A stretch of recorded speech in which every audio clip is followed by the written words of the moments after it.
Deep within the unranked dungeon black tomb, desperate screams echo through the darkness.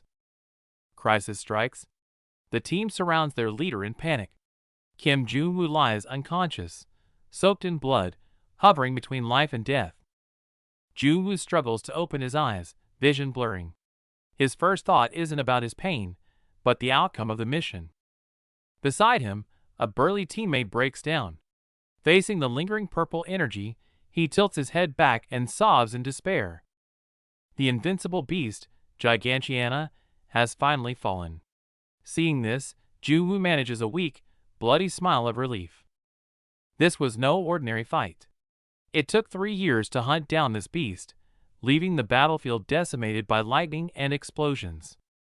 Victory came at a gruesome cost. The blue-haired healer screams for medics, desperately trying to keep the wounded awake amidst the chaos. Supported by 2 comrades, the Vice leader roars in fury and agony. He literally left half his body behind on that battlefield. Seeing his teammate weeping, Jun-woo knows it's the end.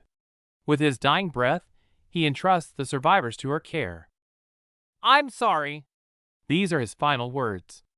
Then, the heart-wrenching screams of his team fade into the consuming darkness. A single beam of light falls on the cold body. South Korea's first hunter, Kim Jun-woo, ends his legendary life surrounded by his comrades. The hero closes his eyes, and reality snaps back hard. In the present day, a high schooler with the same name gets slapped violently across the face. Bullies corner him in the classroom. The guy in green points a finger, mocking him as fake Jun-woo and treating him like a servant. Terrified, the kid breaks into a cold sweat. He smiles bitterly, resigned to his pathetic fate as their lackey. In this moment of humiliation, the gears of fate begin to turn. Welcome to the world of Academy's reincarnated hero. Back in the void, Jun-woo's soul drifts. The word sinner weighs down on him, making him feel his sacrifice was utterly futile. Just as he thinks it's all over, a mysterious voice speaks. "You may be dead, but we continue to exist." Hearing this, Jun-woo's soul erupts. He screams into the void, refusing to let anyone belittle the efforts of him and his comrades. He roars back. "I've already paved the way with every strategy. The hunters of the future will be 100 times stronger than I ever was." At the very moment his consciousness fades, a mysterious voice offers him an impossible choice: 42 years. Without hesitation, Kim Jun-woo screams his final vow into the void. "When I return, I will crush you all." Light swallows everything as his soul drifts through this purple dimension, awaiting a long rebirth. His eyes snap open. Instead of hell, he sees an unfamiliar ceiling. Did he actually survive? He grabs a mirror and freezes. The face staring back is young, but it's definitely not his childhood self. His mind is a chaotic mess. Just as he tries to think, the light fixture overhead suddenly shatters, spiking the tension. Before he can recover, a police officer and a doctor surround his bed, ready for interrogation. The officer's file leaves him dumbfounded. He's a veteran born in 1975, so why do they think he's a 17-year-old? He instinctively mentions fighting the world-ending beast, leaving the 2 men sweating, convinced the kid has lost his mind. Outside, the doctor awkwardly explains it away as post-concussion delusion, while the cop looks thoroughly skeptical. It turns out the body's original owner was ambushed yesterday at dawn. With no witnesses, the case is a mystery. Seeing Kim Jun-woo's total confusion, the officer sighs and gives up on the questioning. Getting nowhere, the officer hands over a business card and wraps up the conversation. Just as the doctor turns to leave, Kim Jun-woo stops him to ask the most critical question. 2051. The doctor's answer strikes Kim Jun-woo like a bolt of lightning. Shock overrides his weakness. He stumbles desperately toward the window and rips open the curtains. In his memory, Seoul was a ruin trampled by monsters, a ghost town filled with despair. But the view before him shatters his reality. The hellscape is gone, replaced by a bustling, peaceful metropolis. Watching a happy family in the park below, he finally realizes that the world he died to protect has become a reality. Tears stream down his face, but Kim Jong-woo smiles brighter than ever. Every sacrifice was worth it. While people enjoy the peaceful sunlight outside, Jong-woo gazes out the window, his mind drifting to his old comrades. Memories of Yonhee surface, and the weight of 42 years settles heavily on his shoulders. They must all be gone by now. A sudden realization strikes him like lightning. It has been exactly 42 years since that fateful day. Before he can react, a massive impact blasts him across the room. Alarms scream as chaos engulfs the hospital. A massive sphere of energy looms over the city, sending crowds into a panic, while Jong-woo sprints barefoot through the dark corridor. Instead of fear, a grin spreads across his face as he dashes forward, eager to witness how much monster subjugation has evolved. He skids to a halt, his excitement vanishing instantly as his eyes widen in pure shock at the unfolding scene. Confusion sets in as he sees the massive crowd, while a soldier nearby frantically reports that a high-ranking hunter is joining the fray. The announcement declares they are luring the monster out of the dungeon. Jong-woo freezes, his face twisting in horror.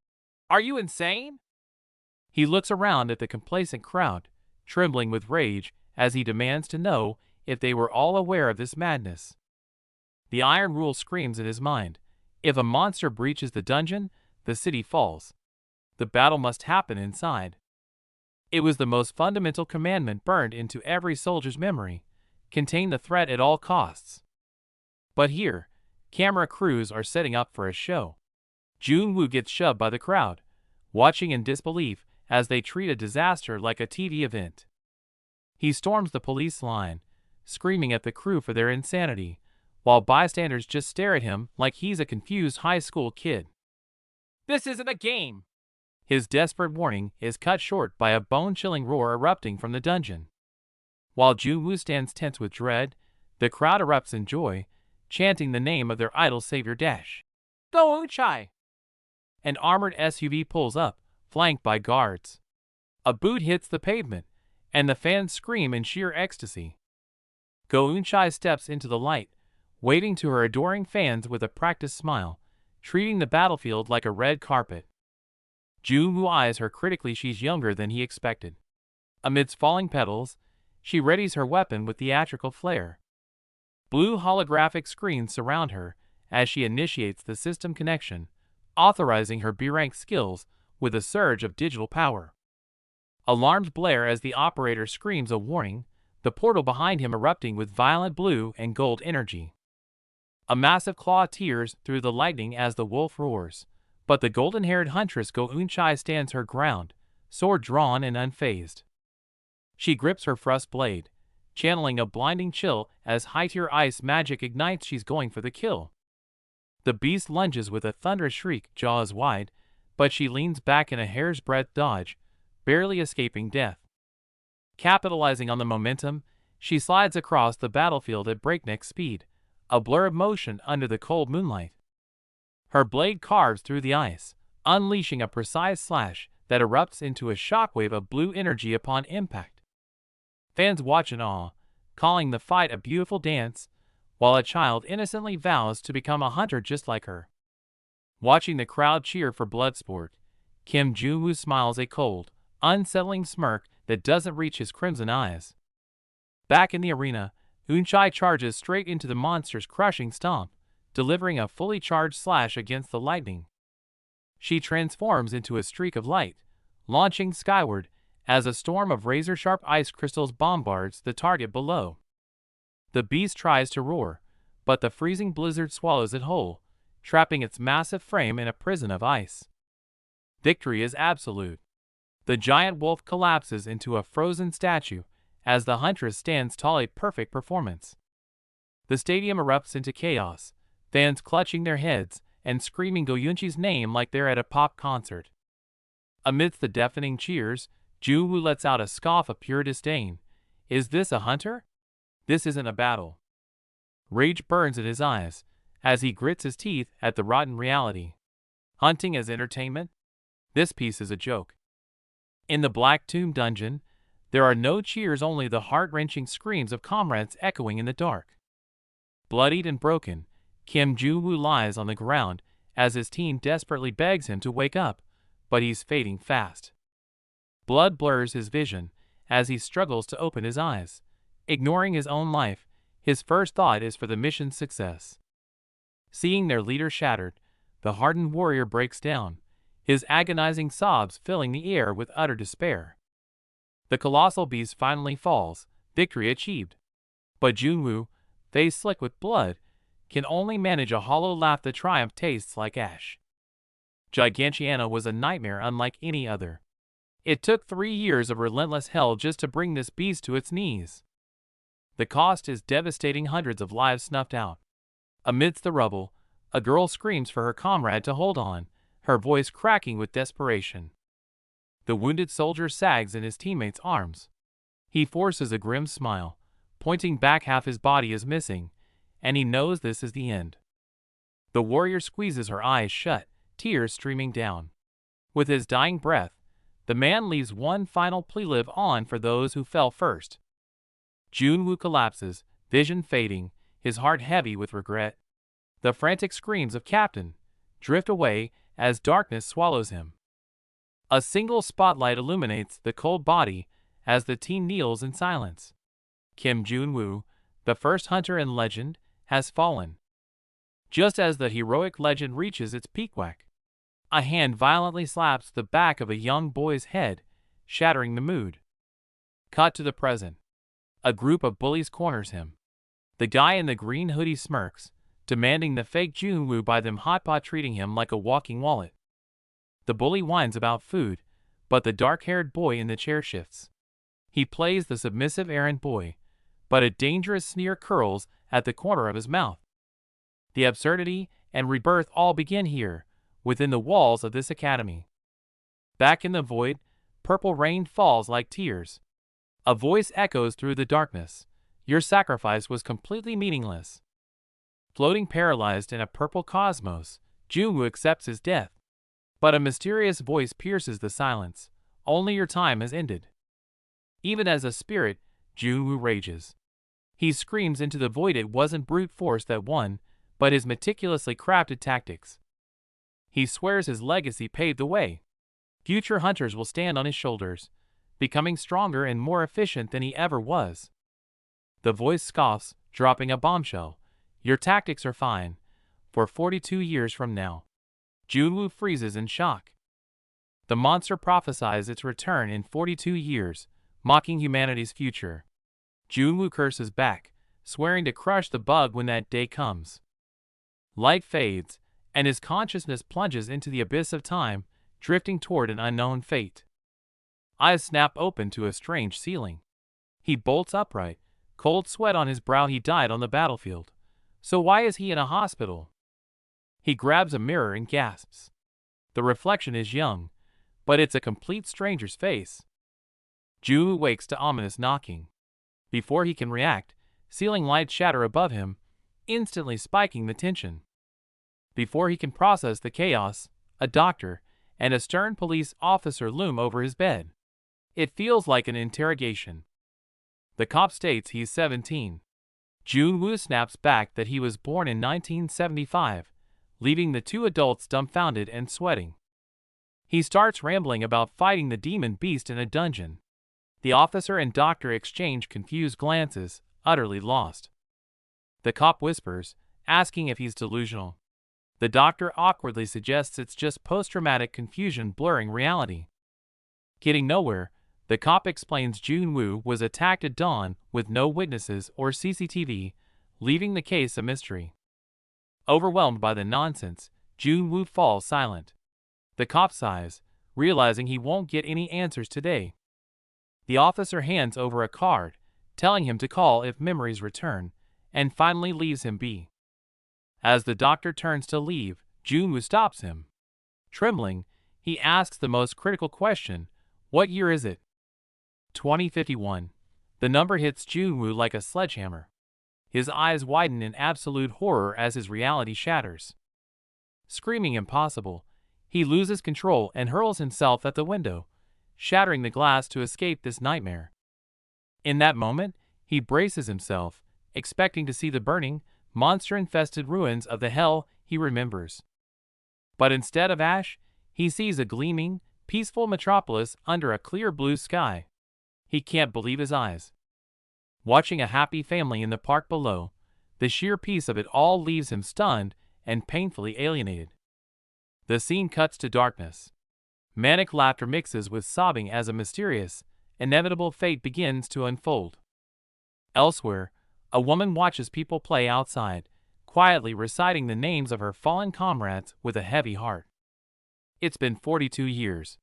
She assumes her friends are long reunited in the afterlife, the weight of time pressing down on her.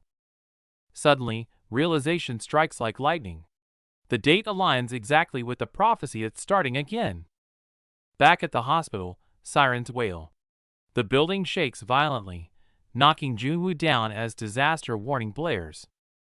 A blue portal rips open in the hallway. Chaos erupts as people flee, and Junwoo acts on instinct, sprinting away from the danger.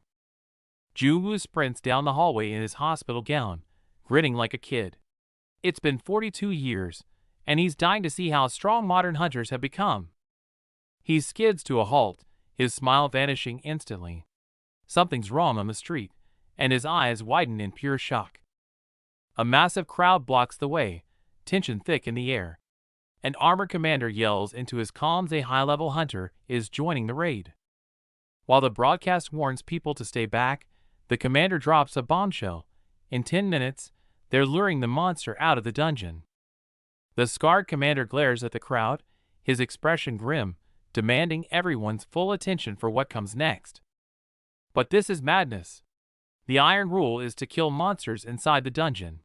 If they escape, the whole nation could fall. This used to be the golden rule.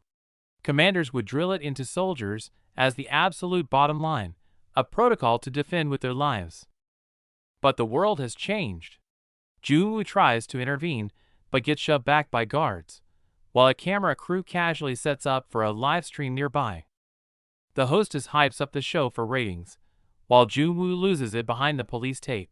Luring a monster out? Are you all insane? Veins pop on his forehead as he screams in pure rage. This is a man-eating monster, not some game for your entertainment. No one listens. The crowd goes wild chanting, "Go Eun-chai!"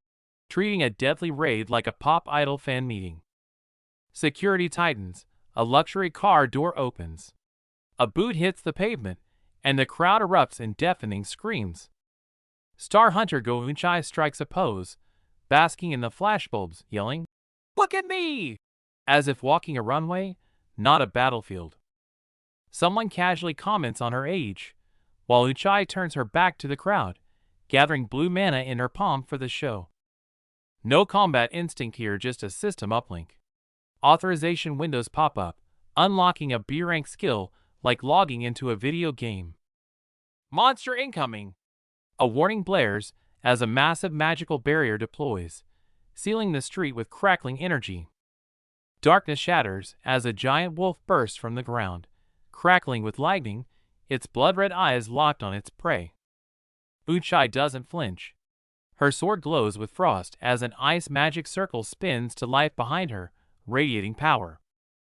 The wolf roars, its voice shattering the pavement, but the slender figure stands her ground, facing the beast head-on.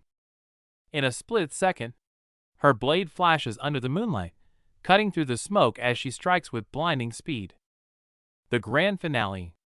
Eun-chai drops a massive ice sword from the sky, crushing the beast instantly.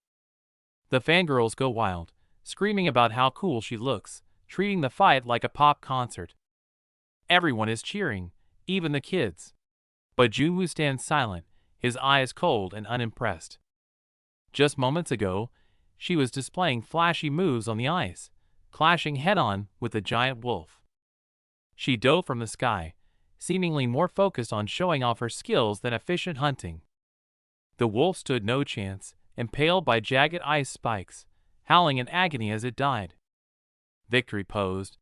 Eun-chai stands amidst the frozen ruins, basking in the glory of her kill. The chants deafen the air. Go Eun-chai! The crowd is whipped into a frenzy of adoration. Junwoo lets out a dry, bitter laugh. "Huh. No," he mutters, "this is completely absurd." Rage ignites. He grits his teeth, glaring at the scene. You call this a hunt? It's a joke. The whole system is rotten. It's all about the show, with zero regard for actual safety. The front line is a movie set, and the backup is where staff are taking selfies instead of guarding the perimeter. What drives him crazy is the risk. Fighting unpredictable monsters in a crowded street is playing with lives. He snaps. Junwoo storms over and blocks a camera, startling the oblivious cameraman. He turns his fury on the staff. Enough. What the hell do you think you're doing? The staff freeze in shock as Junwoo drills them. Dragging a monster out for a show? Are you insane? It could go berserk. Stray's skills could kill civilians. Your rear guard is wide open. You're begging for a disaster. Veins pop on his forehead. This isn't a subjugation. It's just a cheap, reckless street performance.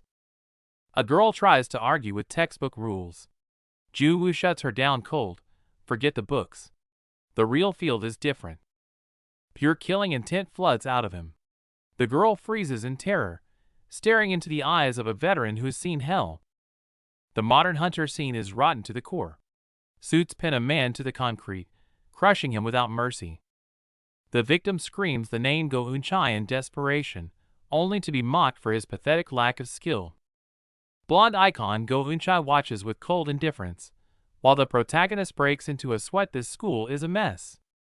Back to reality. Clad in pajamas, Kim Junwoo slumps on a bench. 42 years later, he has finally returned. But despair hits hard.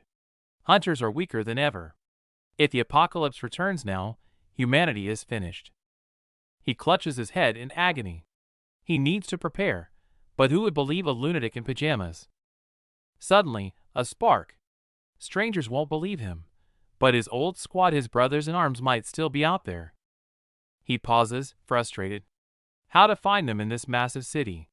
Wait, a memory surfaces. He recalls a kid mentioning an academy. Instantly, his mind flashes back to a sunset decades ago. If a hunter academy exists, only one man could have built it. He sprints, shouting the name Bae Wishik. Flashback to young Bae Wishik, a red-eyed rookie, looking completely baffled by the idea of an academy. Years ago, by the campfire, Wishik dreamed aloud. After the war, I'll build an academy to raise the next generation. They asked their leader Junwoo to name it. He held his cup, looking utterly unprepared for the responsibility. He lazily suggested Korea Hunter Academy. Wishik exploded, sweating and yelling that it was way too basic. Present day. Seeing that exact name on the wall, Junwoo laughs. The guy actually used the basic name. He marvels at the massive gate, only to jump when a guard barks at him from behind. The guard sneers, assuming this pajama-clad kid is just another stalker fan of the idol Go Eun-chae. Junwoo waves his hands and drops the bomb, Bae Wishik. The guard freezes, questioning his own ears. You mean the chairman? Junwoo grins, bingo! The guard's jaw hits the floor in pure shock. Junwoo arrives at the Hunter Academy. The guard sounds skeptical about a special admission student, but Junwoo decides to just play along to get inside. Junwoo confirms he's the student.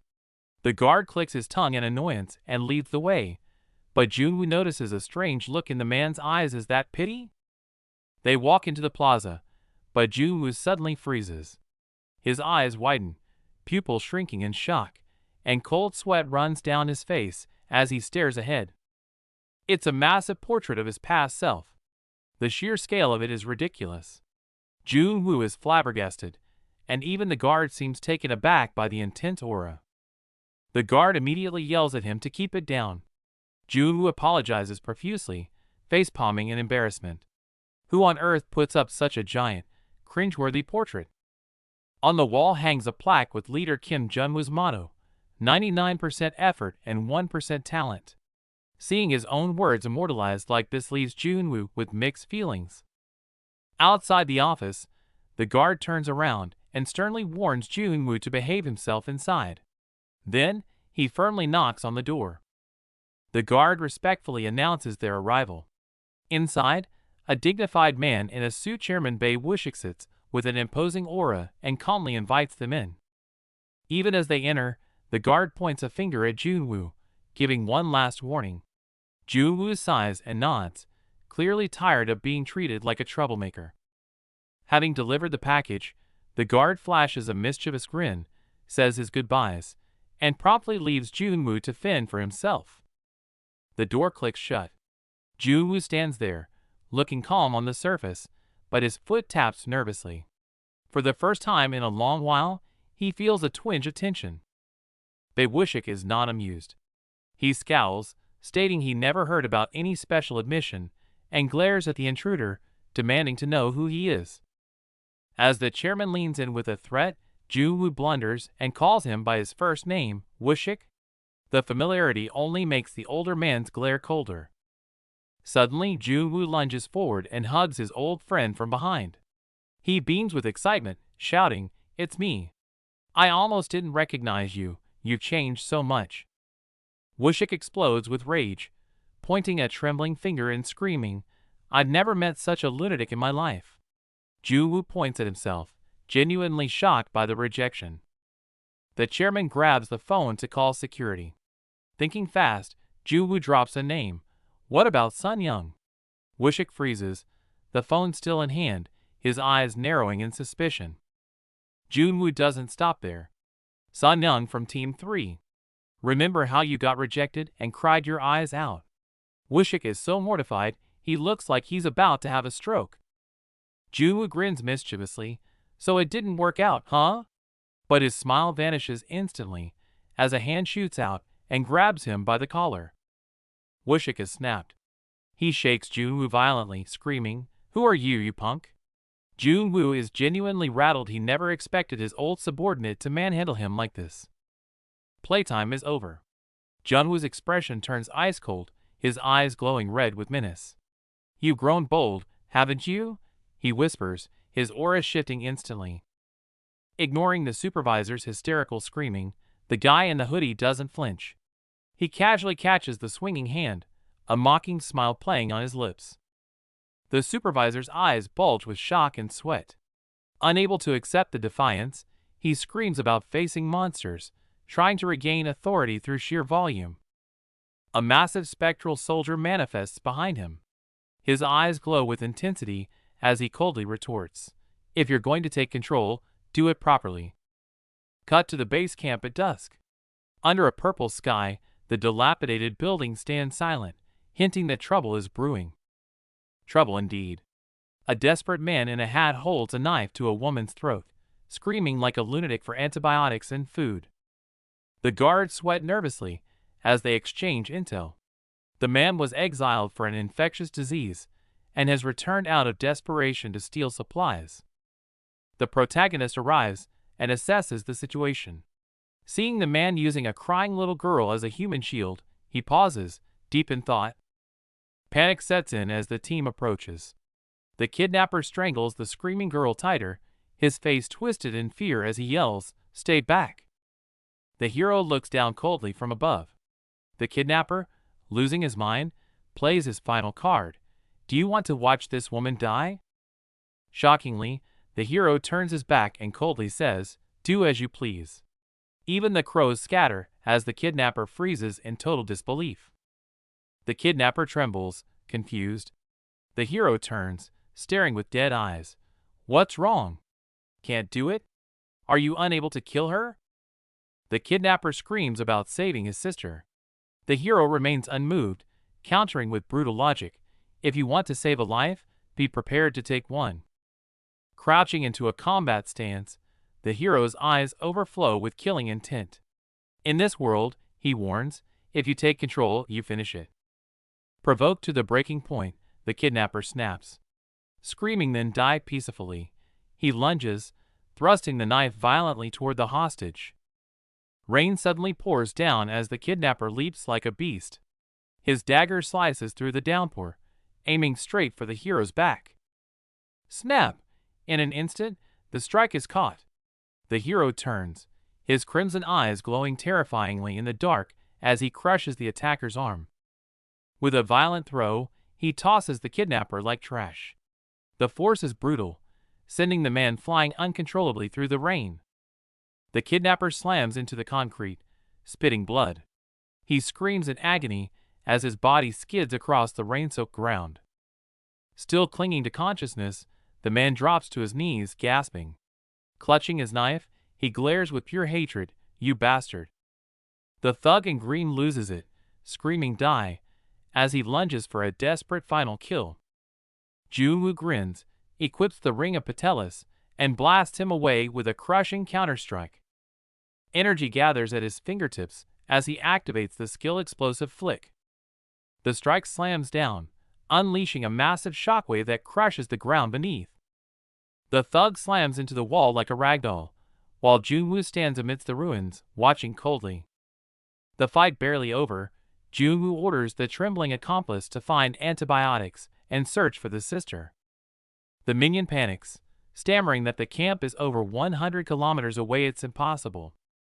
Jun-woo silences the doubts with pure intimidation, forcing the minion to kneel and obey.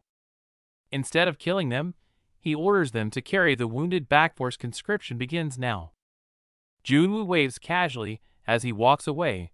His words were a team now sealing their fate. Scene shift.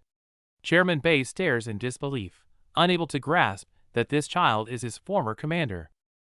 Jun-woo shrugs innocently, leaving Chairman Bei sweating and utterly bewildered by this absurdity. Seeing his old subordinate still in denial, Jun-woo sighs. Coming back from the dead as a kid is a hard pill to swallow.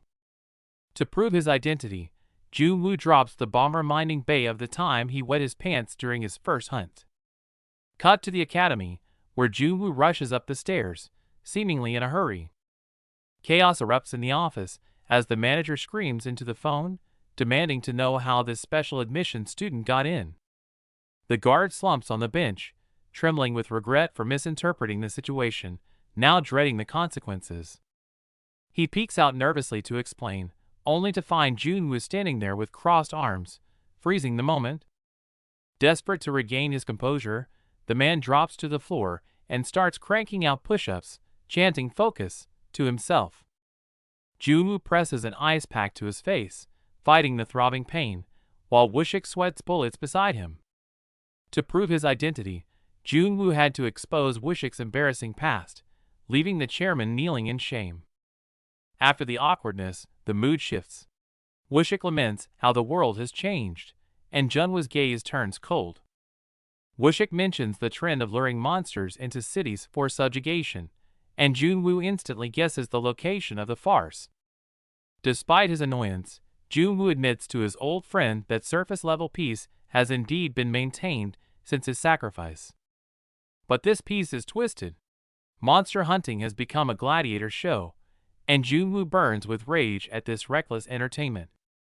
Hunters are now glorified influencers packaged by corporations, controlled by sponsors. The whole system is rotten to the core. Jun-woo slams the table and roars, "It's not too late," demanding Woo-shik use his position to re-educate the kids. But Woo-shik slumps in his chair, bitter and defeated. He's just a puppet leader, powerless against the rules set by the major families. Jun-woo suggests calling on their old comrades, only to learn they are now the high-ranking officials running this corrupt system. Hearing this, Jun-woo's eyes flash red. It seems his old comrades might now be enemies who won't welcome his return. Watching Woo-shik frantically pledge loyalty, Jun-woo face bombs in frustration. This mess is even worse than he imagined. Woo-shik tries to diffuse the tension, weakly adding, "But the world is peaceful, right?" Jun-woo remains deadly silent. The old man suggests Jun-woo enjoy a new life, but Jun-woo coldly drops a bombshell. Gigantiana will be revived. The sudden news freezes the air. Jun-woo repeats the name, his eyes showing zero sign of joking. Woo-shik turns pale with terror at the demon's name, trembling all over, while Jun-woo simply nods in confirmation. Jun-woo recalls the vision from the brink of death. The prophecy wasn't a rumor, but something he heard directly in the void. Revived in 42 years? Woo-shik can't accept it, frantically spreading his hands to deny this hopeless future. Jun-woo spreads his hands helplessly. I'm a dead man sitting right in front of you. Why is a monster reviving so hard to believe? Facing his panicked subordinate, Junwoo's gaze sharpens into steel. Just like before, I'll handle it myself. Wishik panics about the weak body, but Junwoo snaps back with a lethal glare. He's killed it once, he'll kill it again. Junwoo lays it out. He needs his legendary weapon back. Wishik's face pales, knowing exactly what and who that involves. His sword is locked away, like a museum exhibit. Junwoo sees that the irony his own gear is held hostage by Executive Director Go Sukdu. Wishik gasps at the name, but Junwoo grins, remembering the muscle-brained rookie who used to follow him like a puppy. Wishik drops the bomb. The loyal rookie is now a power player who won't welcome his old boss. Junwoo groans, scratching his head in frustration. Wishik reveals the ace. Sukdu is a fool for his granddaughter, and she attends this very academy. Junwoo's eyes widen. There's the opening. Plan B, target the granddaughter. Wishik points out Junwoo has already met her at the chaotic subjugation site earlier. The image of the giant, glowing girl flashes in his mind. Junwoo freezes. That chaotic powerhouse is Go Uchai. Junwoo's jaw drops. The connection clicks, and the absurdity of the situation hits him like a truck. Wishik admits he furiously scolded the team that day. Junwoo screams, realizing the bridge is already burned. Junwoo demands to know if there was violence. Wishik, terrified, denies it vehemently. He just yelled and stormed off. Junwoo clutches his head, eyes narrowing in sheer frustration. The easy plan just got infinitely more complicated. Snapping point reached. Junwoo screams into the void, abandoning all logic and patience. Junwoo thrusts a hand out, cutting the panic short. Wishik flinches, startled by the sudden shift in demeanor. Junwoo switches instantly to business mode. Wishik stammers, asking for the enrollment application form. Wishik trembles under the intense pressure as Junwoo demands the paperwork. It's not a request, it's an order. The strategy is locked. Infiltrate the academy, get close to the granddaughter, and leverage her to reclaim his blade from Sukdu. Wishik loses it. Enrollment? You're mentally 80 years old. He can't believe the legendary hero is going back to high school. Wishik doesn't let up. You'll smell like an old man. You'll either get bullied or bully them. Junwoo reels from the verbal assault. Rubbing his temples, Junwoo snaps, I'm not there to make friends. I grab the sword and I'm out. Wishik sighs, stubborn as always. In the office, Junwoo slams his special admission form down with a smirk, calling out his old title. Chairman Bei looks exhausted, practically begging his former commander not to be too harsh on the fragile modern kids. Junwoo promises he'll go easy, but that fake smile screams trouble. He immediately flips the script, sweating a bit as he demands the chairman tolerate whatever chaos he's about to cause. The chairman keeps lecturing him about how fragile students are these days. Junwoo snaps, losing his patience and shouting at his old subordinate to stop nagging him like a mother hen. The next day, the sun rises over Hunter Academy. The prestigious institution stands tall, completely unaware of the legendary chaos that's about to walk through its doors. Standing before Class 1E, Junwoo hesitates.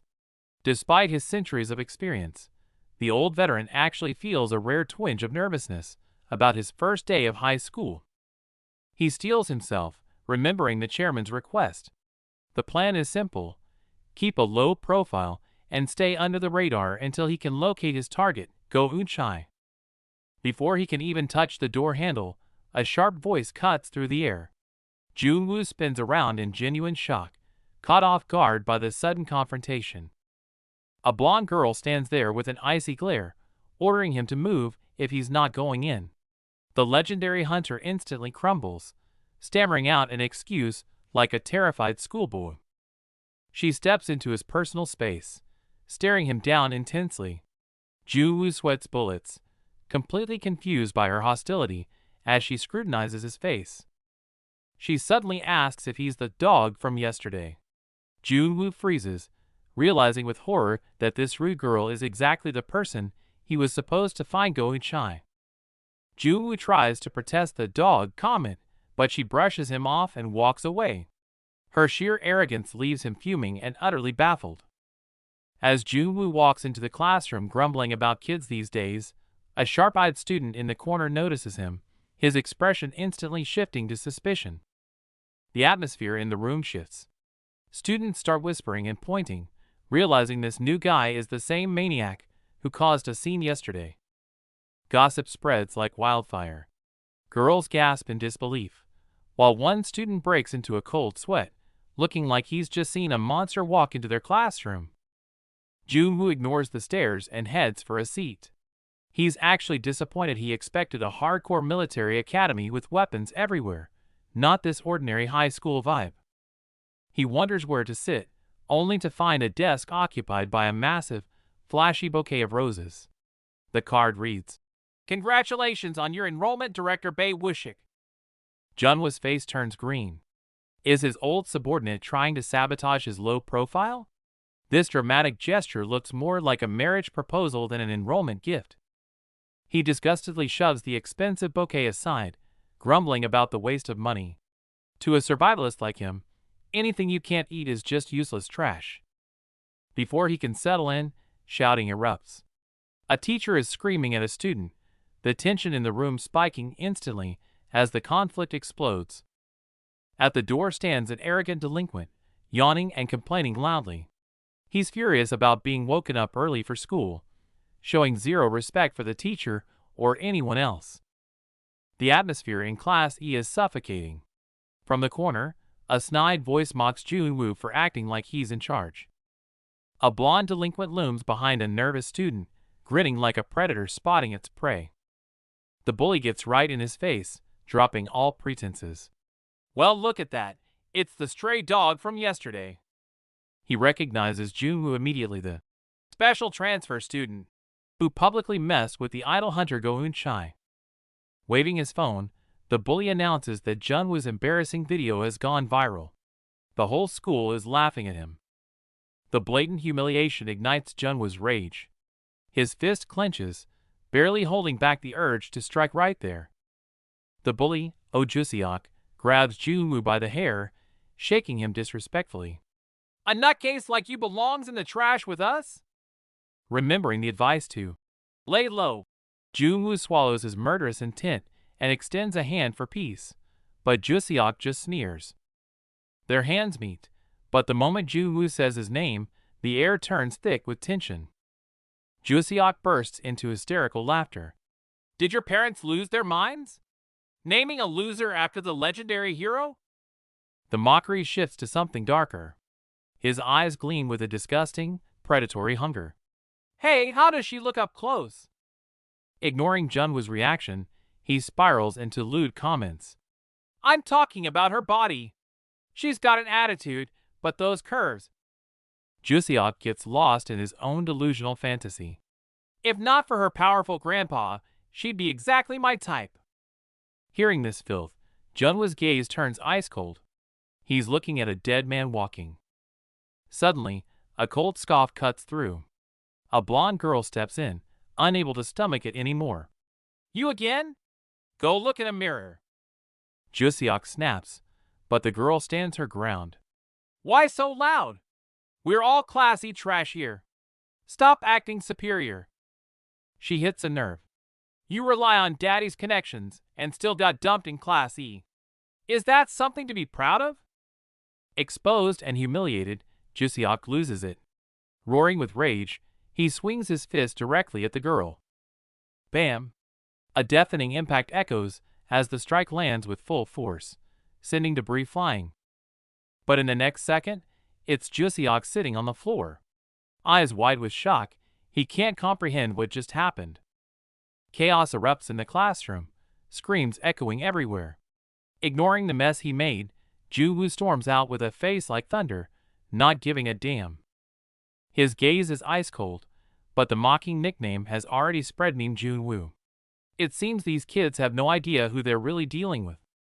New scene, same trouble. The punk Oh Juseok towers over him, looking down with a sneer and calling out that insulting nickname. He didn't just talk, he kicked. While Junwoo clutches his knee, the psycho leans in, taunting, "What? Want another serving?" Patience snaps. Junwoo roars a death threat, but the psycho just bursts into maniacal laughter, finding the whole thing hilarious. Red eyes glowing eerily, Oh Jusiok sneers, "You? Have you ever even seen real death?" Coming from a punk to a legendary hero, the irony is rich. Offended by the sheer audacity, Junwoo's face contorts with rage. With a furious roar, he winds up to teach this kid a brutal lesson. Impact. Oh Jusiok goes flying, but he doesn't black out. Instead, he coldly analyzes Junwoo's form midair. This kid's durability is abnormal. Just as Junwoo moves to finish it, the door slides open. The homeroom teacher freezes, eyes wide with shock at the violence. Buzzkill. Junwoo clicks his tongue in annoyance. Before storming off, he drops a cold threat. "See you later, psycho." The war is on. Alone in the hallway, the mask slips. Leaning against the wall, his eyes burn with dangerous intent. If they want to play, he'll make it a living hell. Cut to the chairman's office. Poor Bae Wushik is clutching his head in agony. Looks like Junwoo's little stunt is already giving him a migraine. Junwoo barges in, complaining about the trashy school. Wushik looks utterly defeated, thinking, "I'm already cleaning up your mess, give me a break." But it's complicated. Wushik explains grimly that this specific bully has connections so deep even the school can't fully bury the incident. The reveal: Oh Jusiok is the bureau minister's son. An untouchable psycho who uses his dad's power to silence every scandal he causes. Wushik warns him, "Touch him again, and no one can save you." Junwoo just waves it off impatiently, yelling, "I'll handle it myself." He walks out sighing, only to be ambushed by a blonde girl. Her sudden question nearly gives him a heart attack. It's Go Hyun. She scolds him for provoking the psycho, but Junwoo, already annoyed, snaps back, asking why she even cares. Junwoo clarifies, he insulted Go Eunchai first. The moment the name drops, the girl's expression freezes, eyes wide with shock. Watching her reaction, the gears turn in Junwoo's head. The resemblance, the name. Is this outcast actually the superstar Go Eunchai's sister? Junwoo spots the nameplate and connects the dots. He points straight at her. "Wait, are you Go Eunchai's sister?" She doesn't hesitate. "Yep." Jackpot. No need to chase the celebrity sister when he can start right here. Junwoo plays the sympathy card, claiming he's also an illegitimate sibling to build a bond. Bad move. She clutches her head, revealing she's a total outcast. Ignoring her pain, Junwoo presses on about the one person he actually cares about, her grandfather. Her expression turns ice cold. "Great relationship," she sneers. "He's the old geezer who kicked me out of the family." Junwoo pauses, caught off guard. She immediately calls him out for being a social climber. He doesn't even deny it, shrugging. "My bad. Thought I hit the jackpot."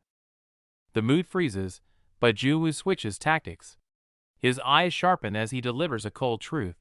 "Special admissions like you are prey. You need protection more than anyone." She's not buying it. Head down, disappointed, she calls him trash for caring about status. Junwoo just stands there, taking the insult. The argument explodes. She accuses him of judging her. He gets fed up with her naivety.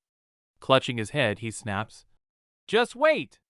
You'll see how brutal reality is soon enough." It's a total disaster.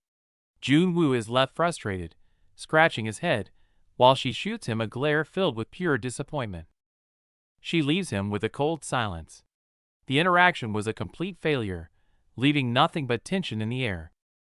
A sparrow flies off, marking the end of that plan. Junwoo leans against the window, sighing.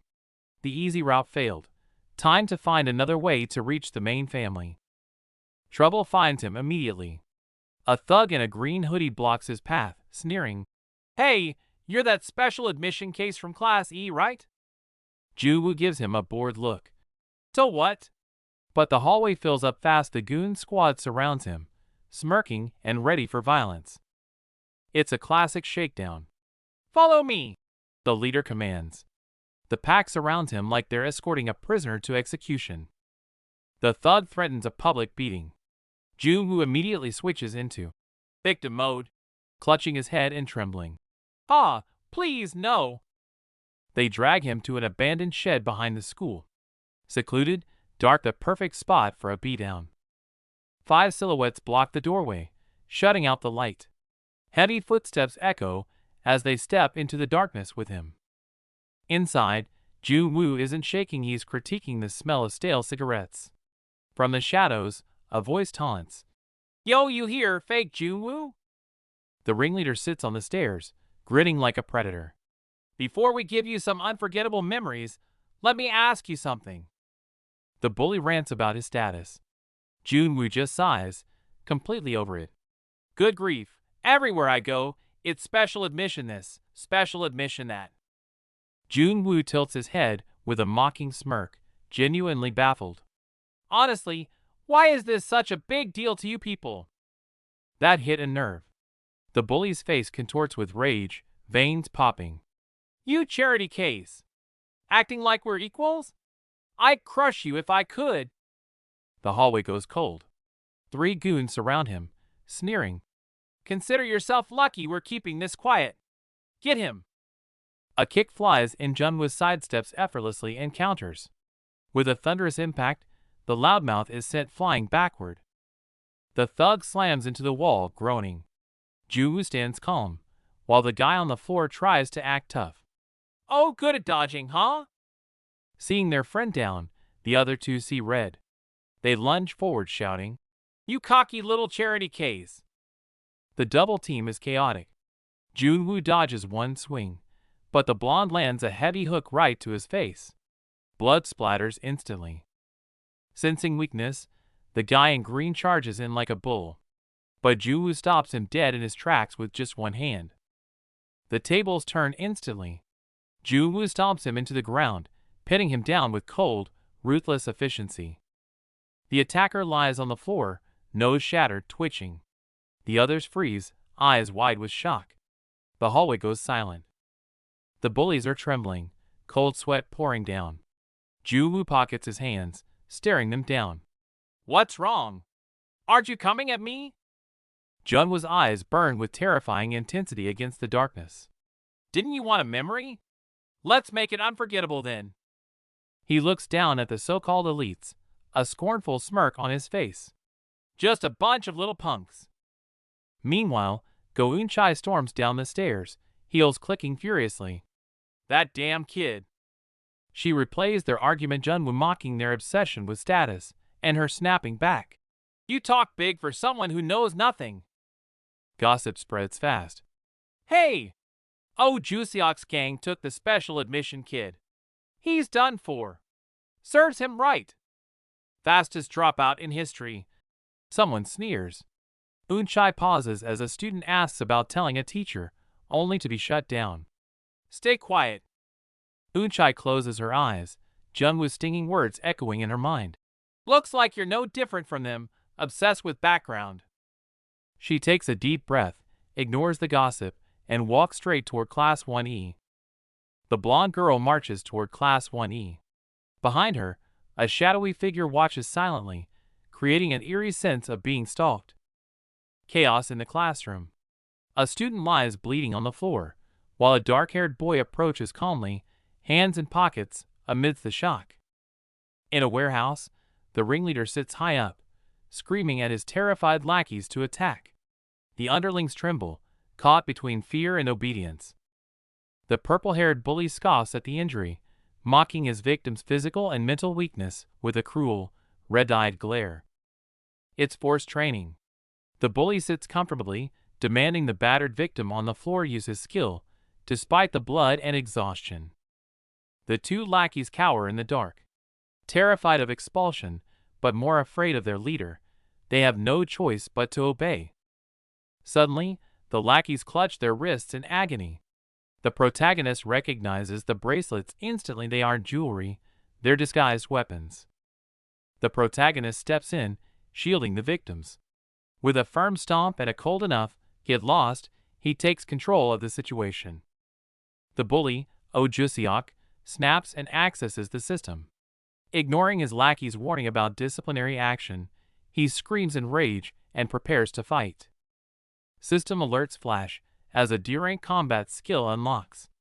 Jusiok glows with purple energy, while the protagonist watches with a cold, unimpressed stare. The weapon materializes a massive black trident. Jusiok grips it, grinning maniacally, convinced he now holds the ultimate power. Jusiok threatens to brutalize him, but the protagonist just stands there, hands on hips, and asks mockingly, "Kid, do you even know how to use that?" That hits a nerve. Jusiok screams back, "I'm already using it, you fool," completely missing the point and exposing his amateurism. The protagonist sighs and summons a broom. He shakes his head, disappointed by the bully's shallow understanding that summoning a weapon equals mastering a skill. Trident versus broom. The protagonist points his cleaning tool like a spear, his voice dropping dangerously. "How dare you use a skill on another person?" Rage flares in the protagonist's eyes as they glow red. Outside of a dungeon? He questions, his intensity making the broom feel deadlier than the spear. The scene cuts abruptly to the faculty office door, shifting from the tense standoff to the quiet administrative world. Inside, teachers are gossiping. They can't believe the new special admission student already caused trouble by challenging the notorious bully Jusiok. The male teacher scoffs, assuming the student has zero talent because of his low rank. But the female teacher corrects him calmly, "No, that's not the case." She reveals the file. Kim Jun-woo was admitted as excluded from evaluation. The male teacher jumps up in pure shock, realizing this kid is a monster. Rumors are spreading like wildfire about the excluded from evaluation status, a rank reserved only for monsters, like Go Eun-chai, whose power defies measurement. The girl with glasses is baffled. If he's that strong, why class E? She doesn't realize it's the chairman's order to keep Junwoo's power under wraps. Mid-conversation, a deafening thud interrupts them, startling both the teacher and student. Go Ahyun bursts in, face grim. She senses something is wrong and immediately demands answers. Cold sweat runs down Ahyun's face as realization hits. Kim Jun-woo is in serious danger right now. Back in the fight, weapons clash violently. Jusiok grits his teeth, frustrated that his insta-kill attack just hit a wall. A blur of speed. Jun-woo, armed with nothing but a broom, perfectly parries Jusiok's barrage of shadow attacks. Jusiok panics. This is a Baron-level skill that should crush anyone, yet his opponent stands firm. What the hell is going on? Jusiok's mind breaks as he sees the truth. He's being blocked not by a weapon, but by a broken broom. The humiliation is unbearable. Sparks fly in close quarters. While Jusiok screams in rage, Junwoo's gaze is ice cold, watching him like he's a clown. Facing Jusiok's fury, Junwoo calmly lectures him. An armed skill like this isn't meant to be swung around blindly. Junwoo exposes the weapon's origin instantly. The shadow monster Korin knocks the shocked Jusiok back with a single blow. Jusiok screams in frustration. That core was a gift from his dad, his ticket to the elite class and an easy life. This weapon was his symbol of pride, guaranteeing him a future as a star hunter and a student officer. But now, this nobody dares to look down on him. Rage consumes Jusiok as he loses all reason. Suddenly, system alarms blare. An irresistible force severs the link, and Jusiok watches in horror as his weapon is ripped away. It's over. Jusiok lies on the floor in disbelief, while Junwoo stands tall, holding the stolen trident. Eyes glowing red with terrifying pressure, Junwoo looks down at the defeated bully. "Watch closely, kid. This is how you use a weapon." In an instant, a devastating purple tears through the night, carving a deep scar into the building itself. The students outside are terrified. The bright campus plunges into eerie darkness, as if night has fallen instantly. As the energy source is severed, the purple lightning vanishes and light returns.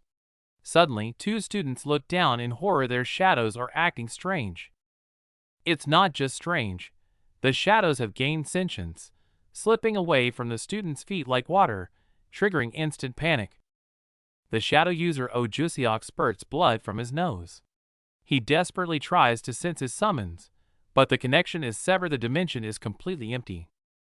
The suffocating shadow monsters in the warehouse evaporate in an instant. The deadly crisis dissolves into thin air, leaving only eerie silence. Jusiok completely breaks down, soaked in cold sweat. He can't accept reality. His proud power was devoured instantly by his opponent. In his mind's eye, Junwoo transforms into a terrifying demon shrouded in purple smoke, his evil grin mocking Jusiok's weakness. This isn't the power source he knew. The entity before him is darker and more ancient than any monster he ever summoned. Deep in the mental realm, Junwoo shows this arrogant student true hell. The despair accumulated from countless brushes with death. In this spiritual domain, Junwoo emerges from the smoke like a king, his purple aura crushing the breath out of Jusiok. The once arrogant bully now crawls on the ground like a dog, begging for mercy, while Junwoo raises his blade high. No mercy. A massive energy slash descends. It's not physical destruction, but the total annihilation of Jusiok's mental defenses. The system chimes coldly as Junwoo initiates the sealing protocol. Purple chains tighten, forcibly disabling Jusiok's weapon skill. Back in reality, Jusiok foams at the mouth from the mental shock. Junwoo kicks him awake to deliver the final lesson. The kick is brutal. Junwoo looks down at the twitching loser and coldly commands him to wake up. Jusiok curls up like a terrified insect, face covered in snot and tears. He struggles to stand, legs trembling from sheer terror. Watching Jusiok shivering on his knees, Junwoo crosses his arms and begins his interrogation. Kid, answer me. Hunter skills and weapons are for killing monsters. Using them on people outside a dungeon, isn't that dangerous? Junwoo's voice is quiet but cutting. Jusiok nods, trembling. Junwoo's eyes narrow as he delivers the ultimatum. Use a skill on a person again, and I will break your legs for real.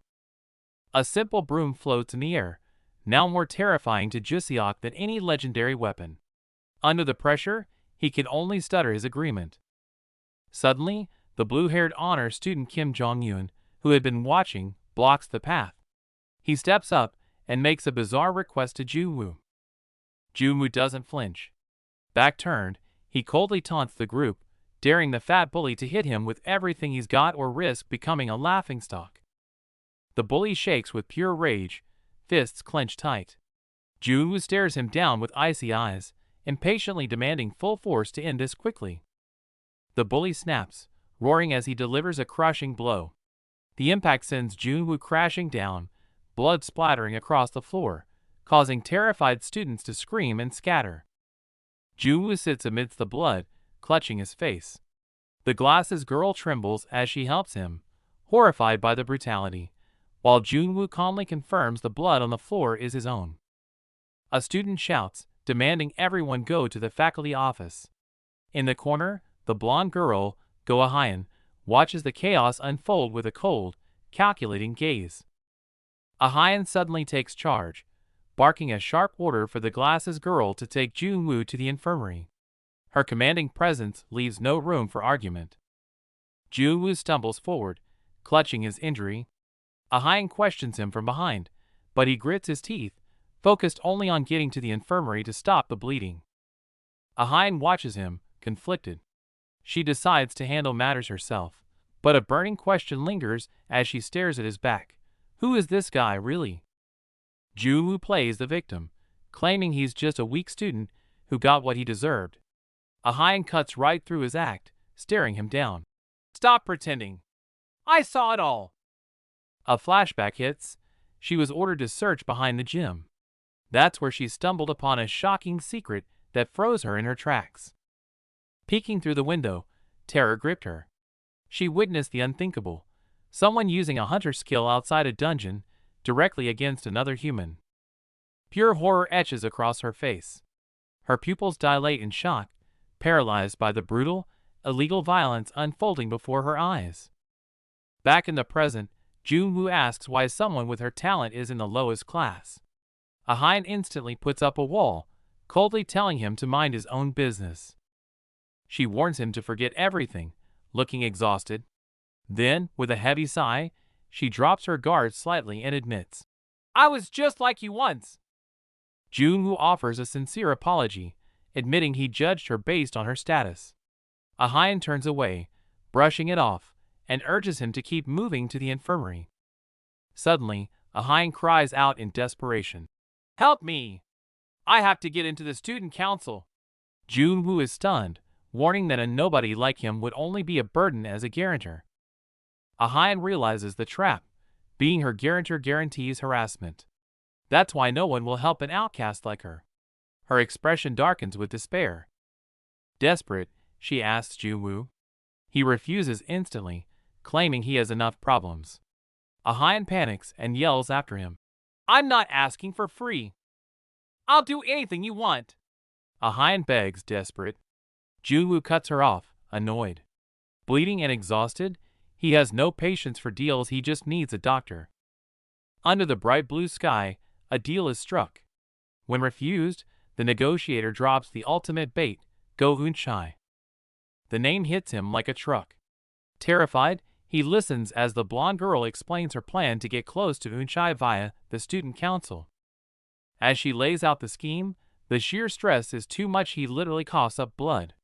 The mere idea is lethal to him. She tries to back out, but he's already snapped. Covered in blood and eyes manic, he mutters that he'll handle it himself. Panic sets in as she screams his name. Junwoo collapses, gasping his final, desperate request, "Just take me to the infirmary." The scene shifts to the conference room. Tension hangs heavy in the air as the faculty gathers for an emergency meeting regarding the assault. The teachers are furious. It's the second offense using a combat skill on a student while already under disciplinary action. With eyewitnesses present, they can't ignore it this time. All eyes turn to the chairman for the final verdict. Chairman Bae interlaces his fingers, his gaze piercing.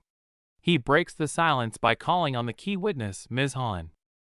Sweating bullets, Ms. Han confirms the assault. The chairman presses on. "So, is it true that Kim Junwoo was severely beaten?" Unexpectedly, the chairman grabs his chest in sheer relief, practically thanking God. Ms. Han is totally baffled by this bizarre reaction. Instantly composing himself, he drops the hammer. Citing strict school policy, he announces the verdict. Oh Juseok is to be expelled. Suddenly, a hand shoots up. The corrupt teacher, Cha Junmin, interrupts the sentencing with a polite but firm request to speak. With a sly smile, Cha plays it down. He calls it a spirited mistake by a young boy, arguing that expulsion is far too harsh. Ms. Han snaps, shouting that someone could have died. But Cha dismisses the danger, focusing only on the bully's talent. Cha turns cold, using the future of the academy as a shield. Under his pressure, Ms. Han starts to falter, admitting the boy isn't blameless, but Cha drops his real offer, a mere 1-week suspension. The other teachers look uncomfortable, but no one dares to challenge him further. The chairman doesn't fight it. He abruptly postpones the decision and ends the meeting, a heavy silence hanging in the air. As the others leave with heavy hearts, Cha sits alone in the empty room, grinning at his phone. He thinks he's won. He answers the call, voice dripping with sycophancy. Reporting to the minister, he confirms that everything is going exactly according to their corrupt plan. The camera focuses on the ceiling, with only eerie voices floating in the air. The higher-ups are plotting to expel the special admission student, their tone dripping with condescending malice. In a dim room, a man in a suit smirks darkly into the phone. Tapping his tie, he confidently promises to take care of the kid for good during the month-end assessment. Back in the classroom, Kim Junwoo rests his chin on his hand, bored out of his mind. It's been 3 days, and he hasn't even seen a glimpse of Go Eunchai. Just as he's internally complaining about this useless class of losers, whack! Someone slaps the back of his head and mocks him as a fake, shattering his peace. 3 bullies immediately surround him. The ringleader in green sneers, demanding to know why the hotspot isn't on, and where their bread is, treating him like a servant. Junwoo lowers his head, but a creepy grin creeps across his face. On the surface, he plays the submissive errand boy, but his glowing red eyes reveal he's just watching the show. The bully loses his patience, veins popping as he screams at Junwoo to follow him. Junwoo sits motionless, the tension in the room dropping to freezing point. Cut to the hallway. The three bullies are now kneeling and trembling. Junwoo stands over them, hands in pockets, coolly asking if it hurt, while they frantically apologize. Wait, was the bullying an act? The trio is terrified, claiming they were just making it realistic as ordered. Junwoo ignores their excuses and coldly demands the intel he asked for. Junwoo's expression turns terrifying when they hesitate. Trembling, they barely manage to stutter that Go-eun-chai rarely comes to school, an answer that clearly disappoints him. Desperate to be useful, the green hoodie guy stammers that she's only close to Kim Jong-un. Hearing that name, Junwoo's gaze shifts. He's found his lead. Junwoo immediately demands to know where he is, but the bully scratches his head in despair. He doesn't come to school much either. Dead end. Fed up, Junwoo shoos the incompetent trio away. As they scramble off promising to do better next time, he rubs his forehead and lets out a heavy sigh. A blonde girl who's been watching steps up. Junwoo crosses his arms in annoyance. His little undercover investigation plan clearly failed, and he's not in the mood. He grumbles about how hard it is to meet someone, asking if student council members are royalty. The girl looks him dead in the eye. Yes, it really is that big of a deal. She explains that they aren't just students, they're officially recognized hunters. Junwoo listens to this lecture on hierarchy with a look that screams, "So what?" She keeps going, mentioning their immense influence, how even teachers fear them, and their deployment on real missions. To her, they are the untouchable elites of the school. Since normal methods won't work, she desperately asks for another way. Junwoo shuts her down immediately, cold and firm in his refusal. She begs to know why he won't help. Junwoo turns his back and delivers a brutal reality check. You said you need status and skill to get in? Sadly, you have neither. The blonde girl, desperate to get stronger, begs for lessons, but Junwoo just throws his head back and laughs in her face. His laughter dies instantly, replaced by a terrifying purple aura, as he warns her that his training is a death sentence. Turning her back, but clenching her fists, the blonde girl scoffs, questioning why he's aiming for the student council when it's out of his league. Elsewhere, faced with cold rejection, the silver-haired girl breaks down, sobbing that she'd rather die than fail to join the student council. Desperation overtakes her as she screams, begging to be taught anything skills, martial arts, promising to endure any hellish training. Junwoo tries to walk away as break ends, but the girl chases right after him, leaving him annoyed by her persistence. Watching her from the window, Junwoo smiles. Seeing such desperate eyes reminds him of the past, and he realizes she might be useful after all. Back in Class 1E, the gentle homeroom teacher wraps up the lesson, reminding everyone about the upcoming monthly written evaluation. The teacher is cut off mid-sentence as the classroom door slides open, and an uninvited student boldly interrupts the homeroom session. With a confident smile, the intruder marches to the podium, slams his hand down, and announces a sudden change to the monthly evaluation. He casually drops a bombshell. Written exams are canceled, replaced by a practical exam in a real dungeon, leaving the class in utter shock. In the faculty office, Ms. Han Yubin loses her composure, screaming in horror that throwing students into a practical exam is insanity. She argues furiously, insisting that sending first-semester students, especially the underdogs of Class E, into a dungeon is a death sentence. But the administration coldly dismisses her concerns, using educational reform as an excuse to mask what is clearly a purge of the weaker students. To the higher-ups, these students are just diploma chasers, and this brutal exam is designed to force them to face the harsh reality of being a hunter. The mastermind smirks, revealing his hidden agenda. While regular students can quit, this entire setup is a trap specifically designed for the special admission student. Returning to the podium, he delivers a thinly veiled threat with a smile. skipping the exam means expulsion, and he will personally supervise their suffering. Jun-woo instantly smells a rat. A mere teacher implies a powerful backer, someone high up targeting him specifically. The scene cuts to the chairman's office, where Minister Oh Myung-jin is sweating profusely, clearly cornered and being blackmailed. The tension in the car is suffocating as the high-ranking minister kneels on the seat, trembling and apologizing profusely to the relaxed young man. Jun-woo snaps, cutting off the whining. He demands a weapon, but the gray-haired man plays the victim, claiming he's defenseless to avoid trouble. Jun-woo's cold stare pierces through him. Sweating buckets, the older man frantically pleads that such dangerous weapons are obsolete and forbidden. Jun-woo smirks, realizing the deception. With a sharp snap of his fingers, he calls out the lie, sending the older man into a panic of denial. Jun-woo raises his hand, revealing a ring glowing with blue energy. A mocking smile plays on his lips as he presents the undeniable proof. The older man freezes in terror, eyes wide. It's the ring of Patelis. His deepest secret has been exposed.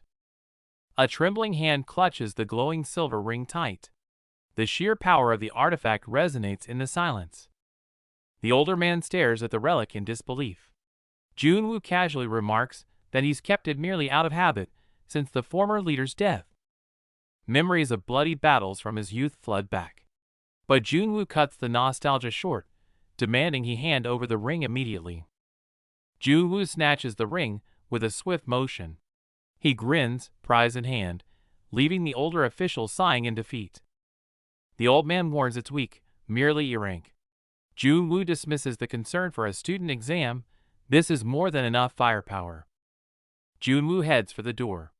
The official warns him to stay away due to prying eyes, but Jun-woo exits without even a backward glance.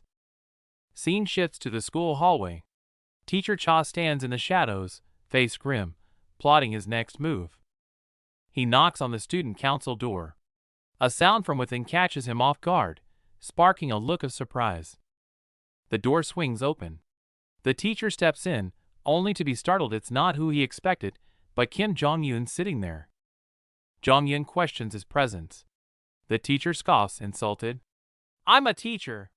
I go where I please. Don't get cocky just because you're on the council. Suppressing his rage, the teacher marches toward the desk. He grits his teeth. He has to endure this insolence for the plan. He slams his hand on the desk. The monthly evaluation is now a combat exam, and the student council must send a supervisor. Jong-un keeps typing, barely listening. Jong-un pauses. A combat exam? The teacher smirks, expecting a yes, but Jong-un shuts him down cold. Can't do it. My schedule is full. Then get someone else. The teacher snaps. Jong-un shrugs it off. Everyone's busy. The teacher's patience snaps. He's running out of options. The office is tense. The corrupt teacher screams at Go Eun-chai to cancel the exam, but she just types away, hitting him with cold sarcasm. He yells about how much he supported her in the past, but she shuts him down, instantly reminding him her grandfather holds the real leash.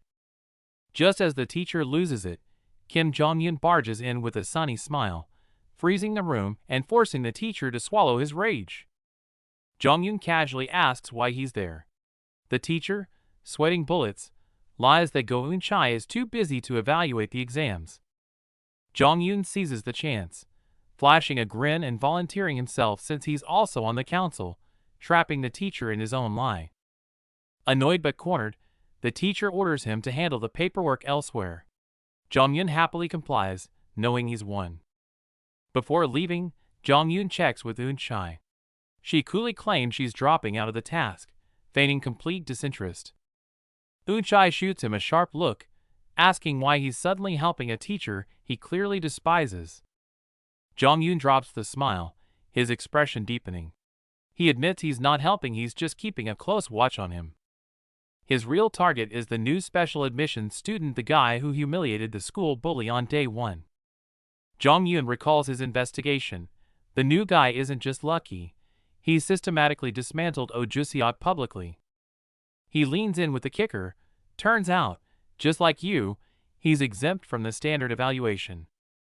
With a sly grin, he baits her. Doesn't that make you curious about who he really is? Meanwhile, on the field, Junwoo scans the ranks, noticing a suspicious number of students missing from classes C and D. While the elite classes are fully present, Junwoo realizes with a sigh that his class is empty. He's been deliberately isolated. He spots the outcast Go-Ahyun in the corner and frowns. "What are you doing here?" Junwoo snaps, his voice harsh. "You think a dungeon is a joke? With your weak skill, you'll just get yourself killed." But the usually timid girl stands her ground, eyes burning. "I don't care. I have to make the student council, even if I die trying." Their argument is cut short by the instructor shouting the rules. Anyone aiming for the student council cannot afford a failing grade. The format is set, groups of 8, low-risk dungeon. It sounds safe, but the tension in the air suggests otherwise. The instructor introduces the student council member assisting with the exam. Heavy boots hit the ground. Someone important has arrived. It's Kim Jong-un. He beams a bright smile and waves enthusiastically, instantly turning the students into cheering fans. Hearing Kim Jong-un's name, Jong-un pauses, finding it familiar. Meanwhile, the teams are announced. Class E is forced to merge with Class D. Junwoo instantly switches to acting mode, greeting his teammates with fake excitement that barely masks a hidden threat. The Class D students look disgusted, clearly annoyed at being stuck with the losers from Class E. They decide to pretend Junwoo and Ahyun don't exist. Ahyun tries to apologize, but Junwoo cuts her off cold. No need to waste breath on them. The purple-haired guy impatiently asks for dungeon intel. Junwoo doesn't hesitate and hands it over immediately. He excitedly shows the tablet to his team, but they all just stare at the screen in confused silence. Something's wrong. Chaos erupts instantly. Unable to understand the intel, they turn on Junwoo, accusing him of being a fraud before the mission even starts. The instructors stand at the cave entrance, telling the students to figure out their own tactics, clearly enjoying the show. The goal is simple: enter the portal and kill the boss. The instructor calls it nothing special, but his smirk suggests otherwise. Staring at the dark entrance, the teammates break into a cold sweat, terrified but with no choice but to move forward. With the command given, the four step into the blinding light. The unpredictable trial has officially begun. Entering the cave, the purple-haired leader checks his tablet, scoffing at the classic monster setup as if it's child's play. Suddenly, the ground shakes violently. The blue-haired guy freezes in terror as a menacing red glow erupts from the darkness. Rats. Hundreds of red-eyed demon rats rain down from the ceiling, their screeching instantly tearing through the air. Panic sets in. Someone screams monsters ahead as the team scrambles to draw weapons, the system unlocking combat permissions. While his teammates fight desperately for their lives, the purple-haired leader stands back, arms crossed, coldly assessing their skills. No choice but to fight. The blonde mage blasts wind magic, while the sniper pulls back his slingshot, unleashing everything they have. Transfer student Junwoo stops holding back, activating berserker mode and charging in with a roar. The redhead nearby is in trouble, sweating bullets as the beast forces him back. Chaos erupts with screams everywhere. Junwoo looks on helplessly at these rookies. Watching them blindly spam skills makes Junwoo shake his head in disappointment. The only bright spot appears Go-Ahyun, the outcast, unleashes her azure flame. Blue flames instantly engulf the wolf, incinerating it amidst blood-curdling screams. Even the arrogant heiress Go-Eun-chai is stunned by the control of an E-class student. Her technique is raw but talented. Meanwhile, the others are already gasping for air. Before they can catch their breath, a massive shadow descends, freezing the student in fear. Junwoo narrows his eyes and flicks a finger, launching a super-compressed pebble like a bullet. Boom! A casual flick triggers a terrifying explosion, leaving the student completely dumbfounded. Junwoo warns him to conserve mana, but the guy's ego takes over, telling him to back off. The idiots mock Junwoo for stealing points, but one person realizes the truth: he just saved them. Barely at the entrance, these sheltered kids are already exhausted and questioning their life choices. Junwoo face bombs in disbelief. They were nearly killed and didn't even notice. Hopeless. Looking at these failures, Junwoo makes a call. The only one worth using right now is Go Ian. He wants to ditch this dead weight and go solo, but Junwoo senses something is wrong. This place is off. He confronts the supervising teacher about the abnormal monster density, but the guy is completely clueless. Faced with valid questions, the suit-wearing supervisor gets defensive, pulling rank to shut him down. If the higher-ups won't act, he will. Junwoo roars out, forcibly taking command to stop the madness. A suffocating silence hangs in the air. The big shots watch like hawks, and the exhausted students dare not make a sound. The suit guy sneers, barking at the purple-haired leader. "Quit if you're tired. Don't drag the others down." Swallowing his anger, the class leader turns to his team, his gaze softening as he whispers, "Don't worry too much." He swears to protect them, standing tall. "I'm on the student council, trust me. I'll take the lead if danger strikes." Despite his brave words, he stands alone on the ledge, brows furrowed, hiding his own deep hesitation. Back to the present, they finally made it. Exhausted but eyes shining with excitement, they reach the destination. The massive gate looms ahead. The boss room. A wave of cold, oppressive tension washes over them. Everyone freezes in fear before the door even opens. The MC watches them, shaking his head at their pathetic cowardice. Someone volunteers nervously, but the blonde girl insists on teamwork.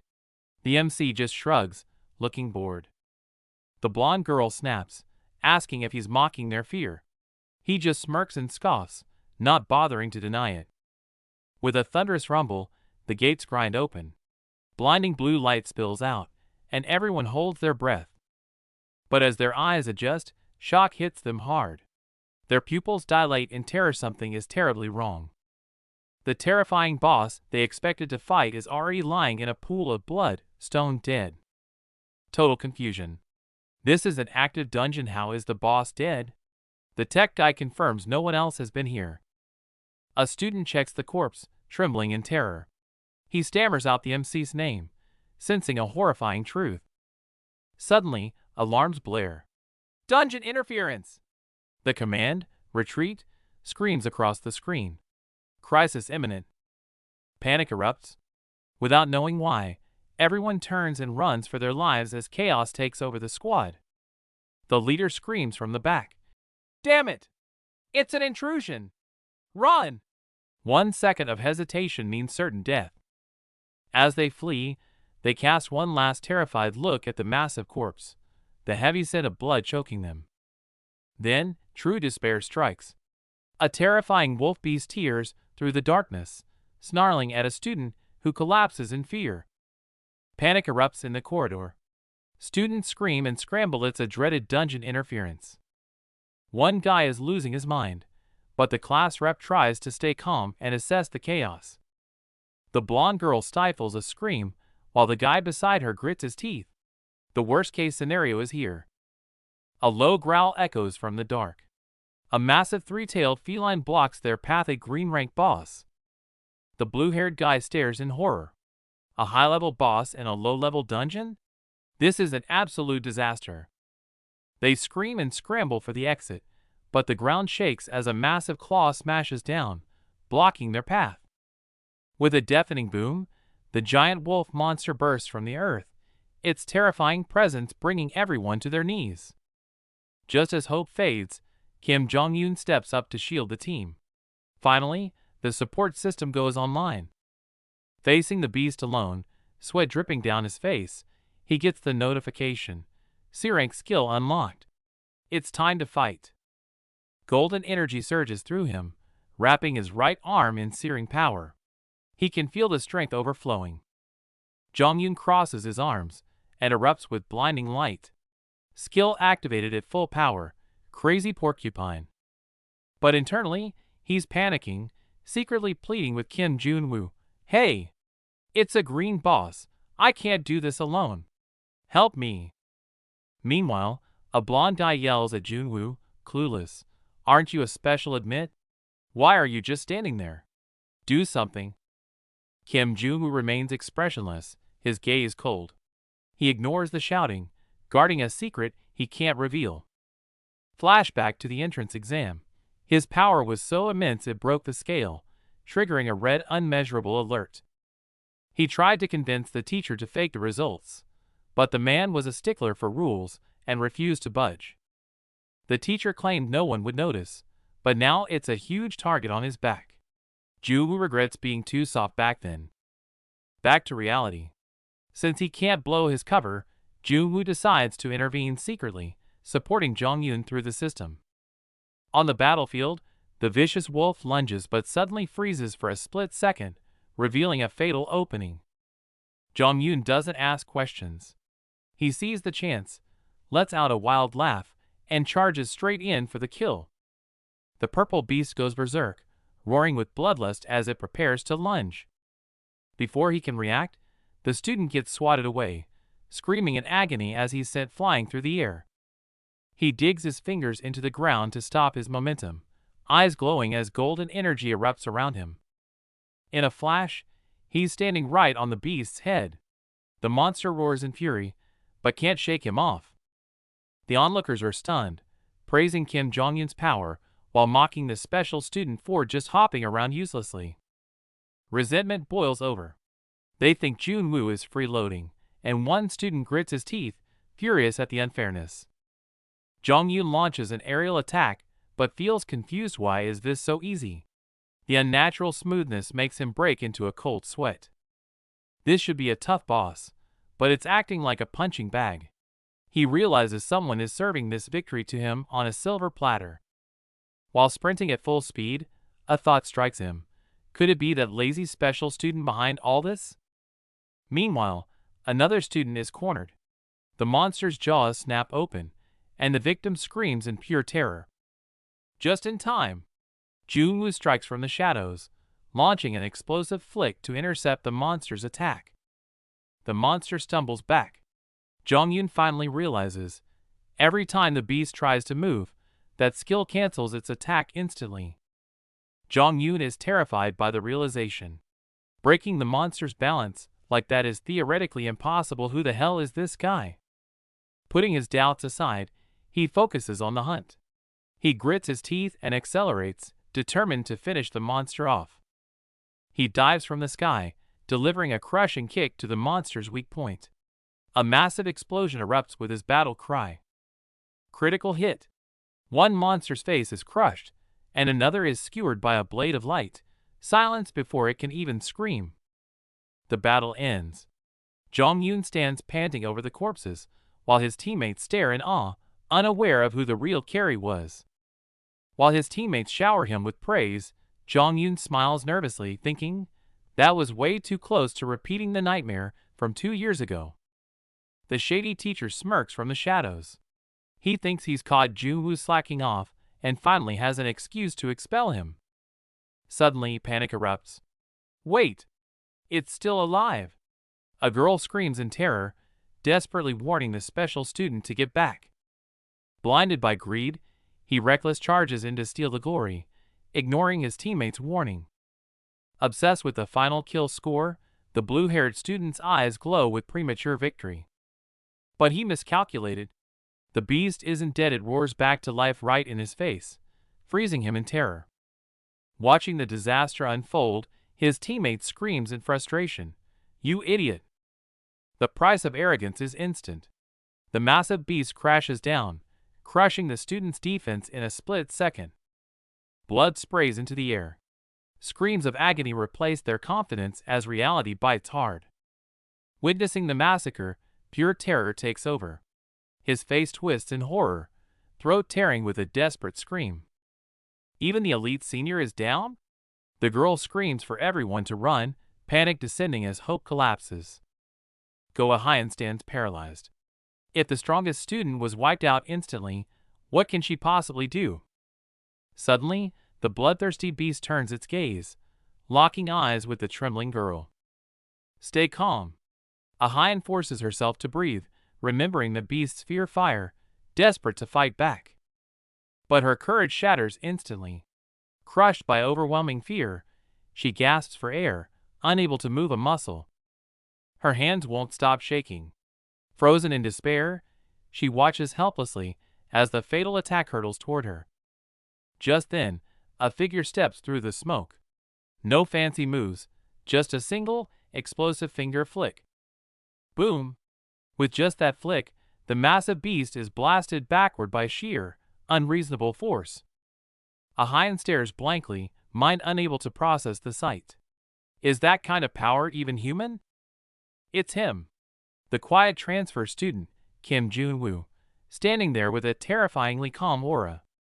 Elsewhere, the rampaging beast continues its slaughter, tossing students aside like ragdolls.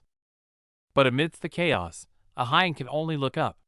In her eyes, Kim Jun-woo stands tall, a god of war descending. Suddenly, Jun-woo senses something sharp. He hears his name being called from the distance, and the atmosphere instantly tightens. Before anyone can react, impact erupts. A bloodied wolf monster is blasted into the air, thrashing in pain. The blonde girl screams his name in panic, warning him. Jun-woo doesn't hesitate, he spins around instantly, ready for action. A gruesome memory flashes a comrade down in a pool of blood. The gut-wrenching helplessness and agony assault his nerves once again. History won't repeat itself. Jun-woo grabs a panicked student by the collar, roaring at them to fall back, forcibly taking command. Looking at the trembling group behind him, Jun-woo feels a pang of regret. His split-second hesitation nearly caused a disaster. That was his mistake. Rain pours as the giant wolf roars deafeningly. Jun-woo stands alone before the beast, his eyes turning cold. No more hesitation. Facing the overwhelming beast, Jun-woo takes his stance. His blade hums with energy, his resolve to kill solidified. The monster lunges with its claws, but Jun-woo is ready. Energy spears slice through the rain, striking head-on. He channels all his power, purple lightning crackling wildly around his fist. Ultra-high compression strike activated. Boom! The punch connects squarely with the wolf's face. Exploding energy mixes with scattered blood in a display of pure violence. Even with its face smashed in, the beast still roars. Jun-woo blocks with one hand, staying alert for the counterattack. Then stay down. Jun-woo becomes a demon in the rain, unleashing a torrential barrage of lethal punches, giving no quarter. Amidst the chaos, a pink ring floats silently in the rainy night, radiating an eerie and mysterious aura. Inside the safety shield, the students and teachers watch in stunned silence, jaws dropped in total disbelief at the spectacle. The supervising official sweats profusely, staring at the demon-like boy on the screen, terrified that this is no ordinary special admission. The official suddenly realizes it and screams, "That's a supernatural weapon. Does this maniac know using that thing is suicide?" Facing the crushing fist descending on him, Jun-woo just lies there and scoffs. The price? The penalty? He knows it better than anyone. True artifacts demand a price, sometimes even the user's life. But Jun-woo doesn't care. They are strong, and that is enough. Unlike these modern arc bracelets, safe and penalty-free, sure, but they're just toys borrowing a monster's power. The truth about supernatural weapons is revealed. They aren't just gear. They maximize the monster's core into a god-tier arsenal. Jun-woo critiques the current generation's reliance on skills while staring down the beast. The monster roars, radiating pure threat. The blonde hunter screams a warning, but the wolf monster is already lunging, its claws slashing down with explosive energy. Suddenly, the monster pauses, confused. A system window flashes. Weapon ability activated, ultra-high compression strike. Before the beast can react, Jun-woo transforms into a spinning blue drill, charging head-on with tearing force. Look at that speed. Jun-woo moves like a bullet, eyes sharp, sprinting full force with zero hesitation. Gritting his teeth and wrapped in a blue aura, he pushes the power of this strike to its absolute limit. Boom! The explosive kick connects squarely with the monster's face, shattering the ground beneath. That's gotta hurt. The shockwave is massive. Kim Jong-un gets blown backward, screaming as he crashes, while his teammate watches in shock. The battle ends, but a creepy vibe settles in. The system announces the penalty of the Patelis ring, the Devourer of Fear, is here. Jung-woo stands in the dark as a giant eye opens behind him, staring intently. The suffocating pressure is instant. Red warning lights flash. A grotesque spectral beast manifests in the void, the monster that feasts on fear itself. Jung-woo knows exactly what this is. An ancient nightmare that becomes invincible the moment anyone feels fear. The rule is simple: the first to fear dies. While Jung-woo is calm, the students around him are already paralyzed with terror. The illusion fades to a harsh reality. Kim Jong-un collapses in Jung-woo's arms, losing blood fast. He's in critical condition. Lives are at stake. Jung-woo screams at the man in the suit, demanding the walkie-talkie to contact headquarters immediately. Intimidated by Jung-woo's intensity, the man shakily hands over the device. Jung-woo snatches it, his eyes cold as ice. Dripping with sweat, Jung-woo professionally reports to HQ, using specific injury codes that no ordinary student should know. HQ confirms rescue, but the teacher is suspicious.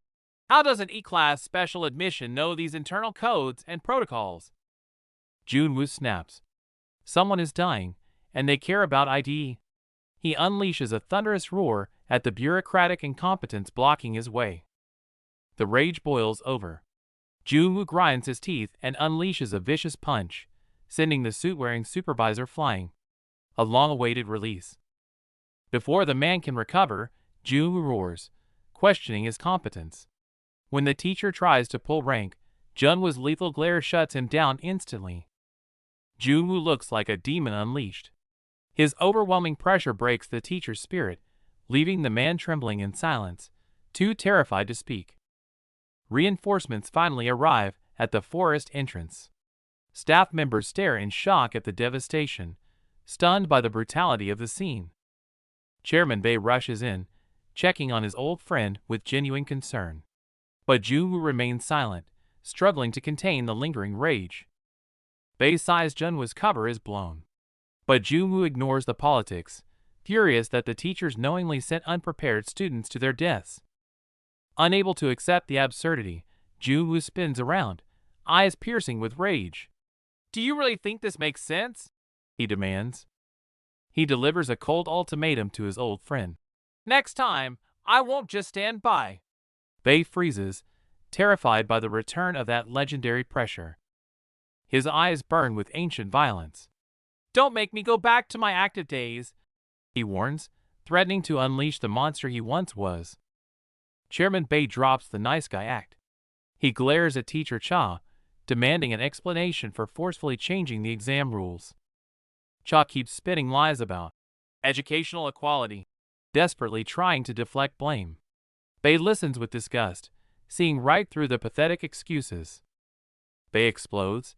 You did this to get rid of Kim Jong-woo. Cha's composure shatters instantly. He never expected the chairman to know the truth.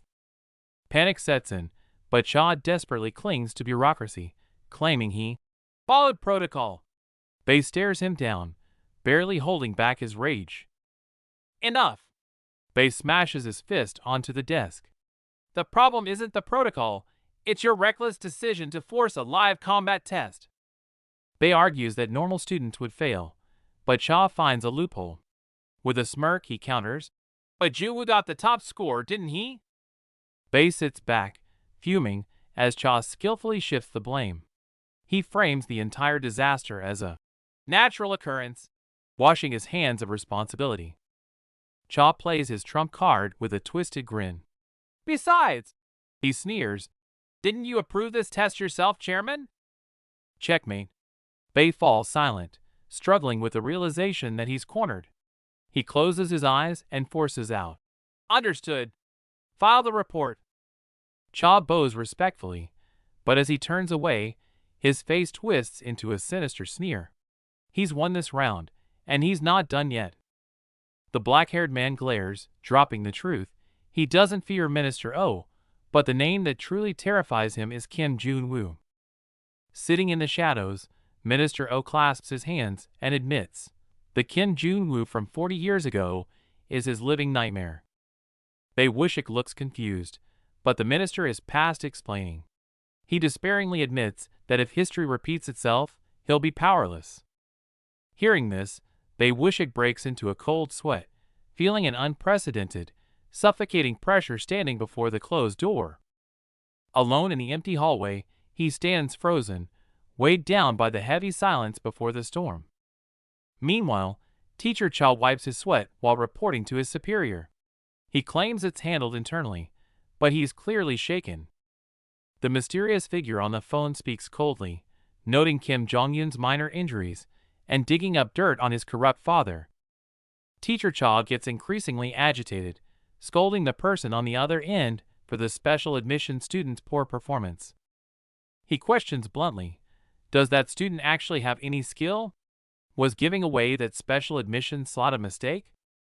The voice drops the pretense, bringing up the Parents Association and implying the student council list is already fixed, forcing Cha's hand. It turns out the teacher was talking to the bully, Oh Juseok. He smirks wickedly, manipulating the teacher with ease. Before hanging up, the bully offers some fake comfort. Teacher Cha stares out the window, forced to agree and play along. Juseok stares at his phone, his fake smile vanishing. He's terrified of Junwoo's power. That guy is definitely not just a normal student. Remembering the warning that Junwoo is stronger than veteran hunters, the bully breaks into a cold sweat, realizing he cannot afford to fail. Fear turns into murderous intent. Gripping his phone in the dark, he vows to crush Kim Jun-woo, no matter the cost. Cut to the hospital. Kim Jun-woo sits on the bed, injured but sharp-eyed, calmly remarking, "This will sting." But the moment the nurse touches him, the legendary hero breaks character, screaming in pain and losing all his cool. Go-Ahein mocks him for being a baby. Jun-woo snaps back, but internally he's worried. His body is reacting too poorly to the artifact. They bicker immediately. Jun-woo tries to shoo her away in annoyance, unless she agrees to help him join the student council. But Go-Ahein stands firm, coldly rejecting him. She wants nothing to do with the trouble that follows him. A knock at the door. It's Ahein visiting Jong-yun. Seeing he's moved rooms, her expression softens from tension to genuine concern. Jong-yun leans back, sweating from pain, yet cracks a joke about not dying to mask the agony his body is in. The conversation turns to the brutal practical exam. Rumor has it a student dropped out immediately after, hinting at a bloody, violent incident. Turns out Jong-yun was hurt saving someone. The survivor kneels in tears, crushed by guilt for running away while his savior paid the price. Standing by the window, Jong-yun quotes his father with steel in his eyes, "As long as you don't die, you'll get through it. Pure resilience." Jun-woo watches silently, moved. This kid sacrificed an arm to save a junior. He's the spitting image of that legendary one-armed hero. Hearing the phrase, "as long as you don't die," Ahein freezes. Those words strike a deep chord, flooding her eyes with complex emotions. Sentiment aside, Jong-yun drops a hard truth. Joining the student council is rigged. Ahein fears it's discrimination against her Class E status. It's worse. Jong-yun reveals a shadowy group. No one talks about the Parents Association. They are the puppet masters behind the scenes. The math is too perfect. 5 influential parents in the association, corresponding exactly to 5 of their children attending the school. It clicks instantly. The student council has exactly 5 spots per grade. It's not an election. It's a prearranged coronation for the elite. The truth is sickening. Shadowy silhouettes of powerful parents divided the spoils long ago. Ordinary students never stood a chance. Ahein demands to know what happens to rivals. The backup candidate trembles as he admits, anyone in the way gets removed. The darkest fear is confirmed removal isn't just expulsion. Students have literally died during the selection process. Horror washes over them. Realizing the lethal stakes, Jong-yun urges Ahein to quit the race. It's no longer about ambition, it's about staying alive. Suddenly, the timid Ahian snaps. She screams her refusal to quit, realizing that backing down means letting these murderers win. Ahian yells at Junwoo for his silence. He hates the corruption too, but he's torn. Stopping the apocalypse takes priority over fixing the school. Junwoo steels himself. He can't get distracted, but he needs to meet one person first. Go Eun-chae. She is the key to his plan. Speak of the devil. Junwoo casually drops a bomb. Go Eun-chae is coming to visit him right now. The girl's jaws hit the floor. Junwoo crouches behind a wall, eyes lighting up. Seeing Do Eun-chae walk right into his trap feels like a gift from fate. Wearing his loud floral shirt and a confident smirk, he steps out casually, acting as if nothing is wrong. The air freezes instantly. Eun-chae glares with suspicion, while the brunette next to her stiffens, paralyzed with shock. Old wounds reopen. 2 years ago, Eun-chae told her to quit. Now, they face off, the past hanging heavy between them. Eun-chae demands answers, voice sharp. The brunette doesn't flinch, her gaze burning with defiance. I've already enrolled. Junwoo watches from the sidelines, realizing this isn't just a rivalry, it's a deep grudge fueling her ambition for the student council. From the shadows, sharp eyes watch every move. The tension is palpable. Schemes are already in motion. Cut to the hospital. Ahian shuts down the conversation cold, muttering nothing left to say as she turns her back on them. Eun-chae asks if she's hurt, but Ahian scoffs internally. Such concern feels fake and hypocritical after everything. In the hospital room, Junwoo tries to break the ice between Jong-yoon and Ahian, but the tension is thick enough to choke on. It's pure torture. Caught between their icy glares, Junwoo screams internally, I need to escape before I suffocate. Junwoo decides to bail. He makes a quick excuse to leave, forcing the two rivals to deal with their mess alone. As Junwoo waves goodbye and escapes, the remaining two walk side by side in a silence louder than words. The hallway feels miles wide. They stand apart, the oppressive silence pushing away anyone who might dare to pass. Ahian snaps, turning to confront him. What is your problem with me? Jong-yoon freezes, sweat trickling down his face. Elsewhere, Junwoo frantically calculates how to approach Eun-chae. She cuts him off. Heard you soloed the boss? Junwoo tries to play dumb, crediting Jong-yoon. Eun-chae rolls her eyes. Cut the crap. Jong-yoon isn't that strong. She locks eyes with him, sharp and calculating. Hiding your strength like that, aren't you a bit full of yourself? Junwoo smiles innocently at the provocation.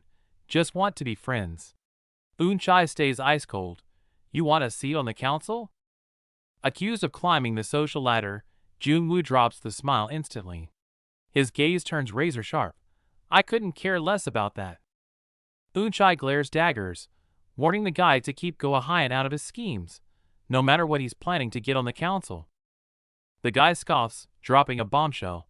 Ahian is the one desperate to join the student council, leaving Eun-chae completely stunned. He pushes his luck mentioning her grandfather, but before he can finish, Eun-chae's fist connects, instantly shutting him up. Eun-chae seizes him by the collar, furiously demanding to know if Ahian is seeking revenge, while the guy sweats in pure panic. Giving him no room to breathe, the violent goddess pins him against the wall, raising her knee for a brutal follow-up. A vicious knee strike lands, doubling him over in agony. Eun-chae moves like lightning, already pivoting for the next attack. The knee slams into his gut with sickening force. His face twists in agony, looking like he's about to throw up. He hits the floor, gasping for air. Eun-chae towers over him, her eyes filled with cold mockery. He tries to fight back but realizes she's absurdly fast. Her skills are way above a student, rivaling even the dungeon management team. Her speed defies logic. He finally realizes he severely underestimated this crazy woman's combat power. Eun-chae dominates the fight, landing precise, brutal hits. He's baffled. Why didn't she show this kind of power during public events?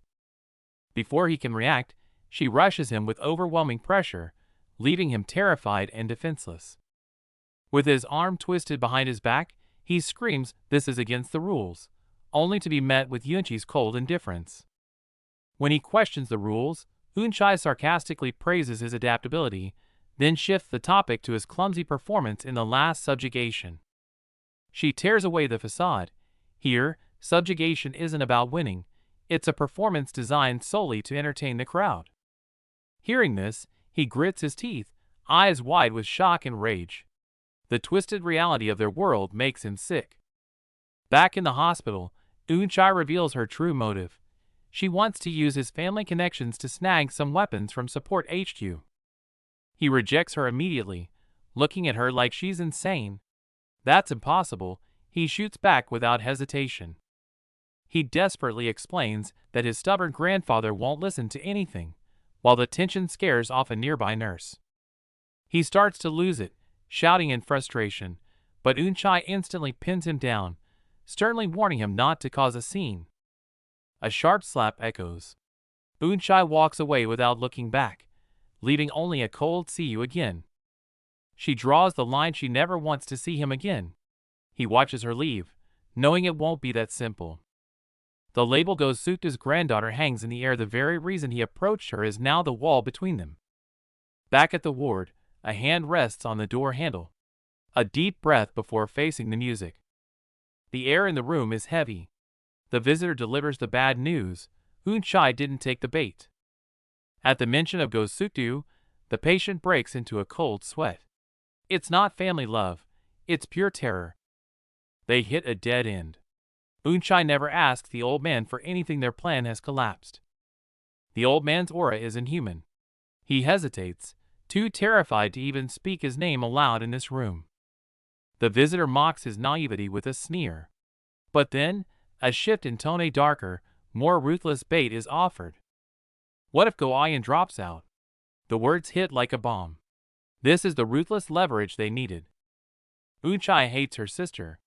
If they force Go Ian out, Eunchai might just agree to the deal. A dirty conspiracy is born.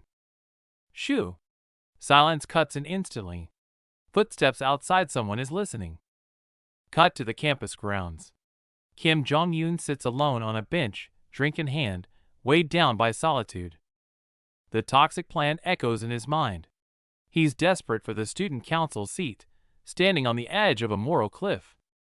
His only goal is revenge against Go Suktu. Yet, beneath the hatred, a flicker of hesitation fights to surface. He can't do it alone. He desperately needs the outlier, Kim Jong-woo, his only lifeline in this mess. A bitter laugh escapes him. Reality bites. There is absolutely no reason for the strong to help the weak. Left to fend for himself again? Just as he accepts his fate, a sound breaks the silence. Kim Jong-woo steps in. He looks down at the moping student and cuts straight to the bone. Who do you think you are, looking so pathetic? Rocking his signature pajamas, Jong-woo casually asks if she's heading home. Ah-hyun keeps her head down, clearly not in the mood to chat. Jong-woo sighs and drops a bomb. Thinking of dropping out? Ah-hyun freezes, her eyes widening in pure shock at being exposed. Seeing her panic, Jong-woo just smirks. He played her like a fiddle. He knew exactly how she'd react. Then comes the second shocker. I just fought Go Eunchai. Hearing her perfect sister got into a brawl leaves Ah-hyun stammering in disbelief. Jong-woo stretches and yawns. Being nice is too much work. Time to switch tactics. If persuasion fails, threats will work wonders. Just imagining Go Eunchai's superior attitude, that look of pure disgust in her saying, "Gross," echoes in the air. Jong-woo scoffs. Threaten her? You joking? Like you could ever find a weakness on someone like that. Ah-hyun sweats, unable to argue back. While she's confused, Jong-woo points a finger straight at her chest. Listen up. You are her biggest weakness. He breaks it down. Eunchai is the family's golden child. Ah-hyun, the illegitimate outcast, is a living scandal waiting to blow up their reputation. Why would she care about a classy nobody like you? Jung-woo's words cut deep, leaving Ah-hyun gritting her teeth in frustrated silence. Seeing her on the verge of tears, Jong-woo twists the knife. She wants you gone because she's scared. Scared you might actually take her place. A Hyan snaps, yelling back through tears. Stop it! I know my limits. Junwoo just turns calmly. Doesn't make sense? Then make it make sense. Junwoo's gaze sharpens, radiating absolute confidence. I'll give you the power to threaten her. We'll turn the impossible into reality. Seeing her hesitation, Junwoo throws down the gauntlet. What? Scared? No confidence in yourself? Pushed to the edge, a Hyan finally snaps. She looks up and screams, Enno! I can do it! The fear in her eyes is replaced by fire. Hearing the answer he wanted, Junwoo instantly drops the act. Good. That settles it then. His mood shifts in a heartbeat. He gets straight to business. Fair warning, time is tight. Starting tomorrow, we go all out. Be ready. The goal is clear. Get a Hyan into the student council as a candidate before the second semester starts. It's a massive gamble. Junwoo walks away, his back radiating danger. As for that parent association, one of those guys is going down first. Watching him leave, a Hyan blushes, whispering his name. This man and his crazy plan just turned her world upside down. With tears streaming down her face, the silver-haired girl cries out a heartfelt thank you, her flushed cheeks revealing the depth of her gratitude for being saved. After a casual wave goodbye, the scene shifts to the exterior of a high-end sushi restaurant, setting the stage for an exclusive gathering. The father laughs heartily, claiming he's worried his son got soft in Class A, but his beaming face screams pure pride. The feast lies untouched as parents obsess over grades. One boasts about a fifth-place rank, while another awkwardly smiles about merely passing. The heavyweight arrives, Mr. Cha. He apologizes for being late, but his relaxed demeanor suggests he knows he's the one in charge. Amidst the pleasantries, Cha cuts to the chase, asking if the exam accident will affect the selection process, showing zero concern for the student's safety. This table hosts the core of the parent association. Beneath the polite laughter and dining lies a web of pending corrupt deals. Pleasantries over, a sly smile curls on Cha's lips. His eyes sharpen as he pivots to the real agenda of the night. The atmosphere turns icy. This isn't a dinner, it's a conspiracy. They begin plotting the post-admission process to rig the system for their own. Pulling a document from his briefcase, Cha targets Young Tae-young's father first, handing over the contract that seals their corrupt alliance. The room is stacked with power players, a tech giant CEO on one side and a media mogul VP on the other. No ordinary parents here. Next up are the guild leaders and government officials. It's like half the hunter industry's power structure is squeezed into this one room. Even the bureau minister is here. As Cha gestures for signatures, he drops the bomb regarding the sensitive issue of the recent practical exam. Mention of the special admission student, who soloed the B sends panic through the room. They're terrified this powerhouse will steal their kids' spots. If he runs, are our kids finished? Facing their panic, Cha coldly twists the knife. Honestly, the probability is very high. The elites are rattled, demanding a countermeasure. Cha remains unfazed, crossing his arms with a look that says he's already way ahead of him. With a gaze full of dark confidence, he makes a bold promise. Rest assured, every single one of your children will make it into the student council. Back at the school, the campus bathes in peaceful sunlight, completely unaware of the dark schemes the adults have just finalized in the shadows. The classroom door slides open, and the noise instantly dies down. All eyes lock onto the entrance, filled with anticipation. The moment Junwoo steps in, he's swarmed by classmates. Their gaze has changed, they're looking at their savior. Chaos erupts at the bulletin board, students' jaws dropping in disbelief. Kim Junwoo from Class E just crushed the A-class elites to take first place. Kim Junwoo sits boldly at the top. A student stares, face flushed red with rage and sweat, gritting his teeth in total denial of this absolute madness. Junwoo is instantly mobbed like a celebrity. Students crowd him with praise and invitations, leaving him standing there sweating, looking completely awkward and overwhelmed by this sudden shift.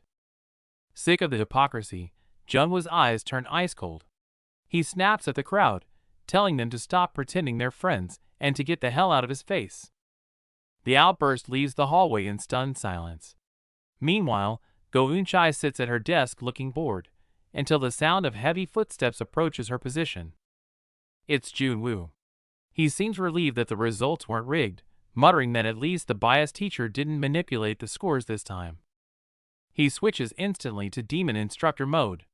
Glaring at his exhausted partner, he lectures that strength is the foundation, skills are useless if you don't have the stamina to fight. Eun-chai is stressing about the upcoming finals. But when Jun-woo learns the format isn't a dungeon raid but a sparring match, he completely freezes. The curriculum creates suspicion why it makes students fight. Then the brutal truth drops. His designated opponent is none other than the bully Oh Juseok. Jun-woo grips the desk as the name sinks in. It's a setup. With the parent association and a high-ranking father backing him, this is clearly a rigged match for revenge.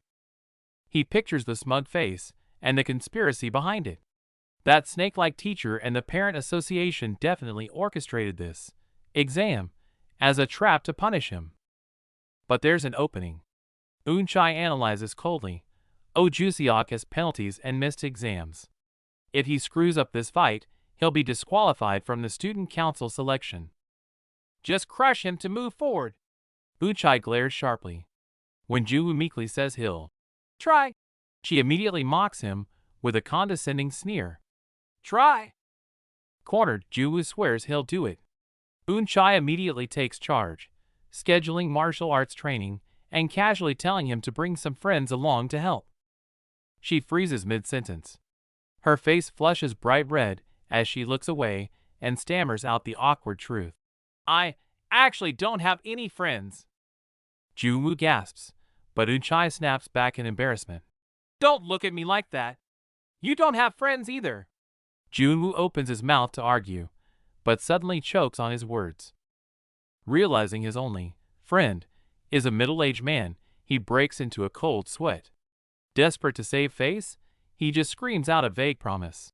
I'll figure something out. His reaction only makes it worse.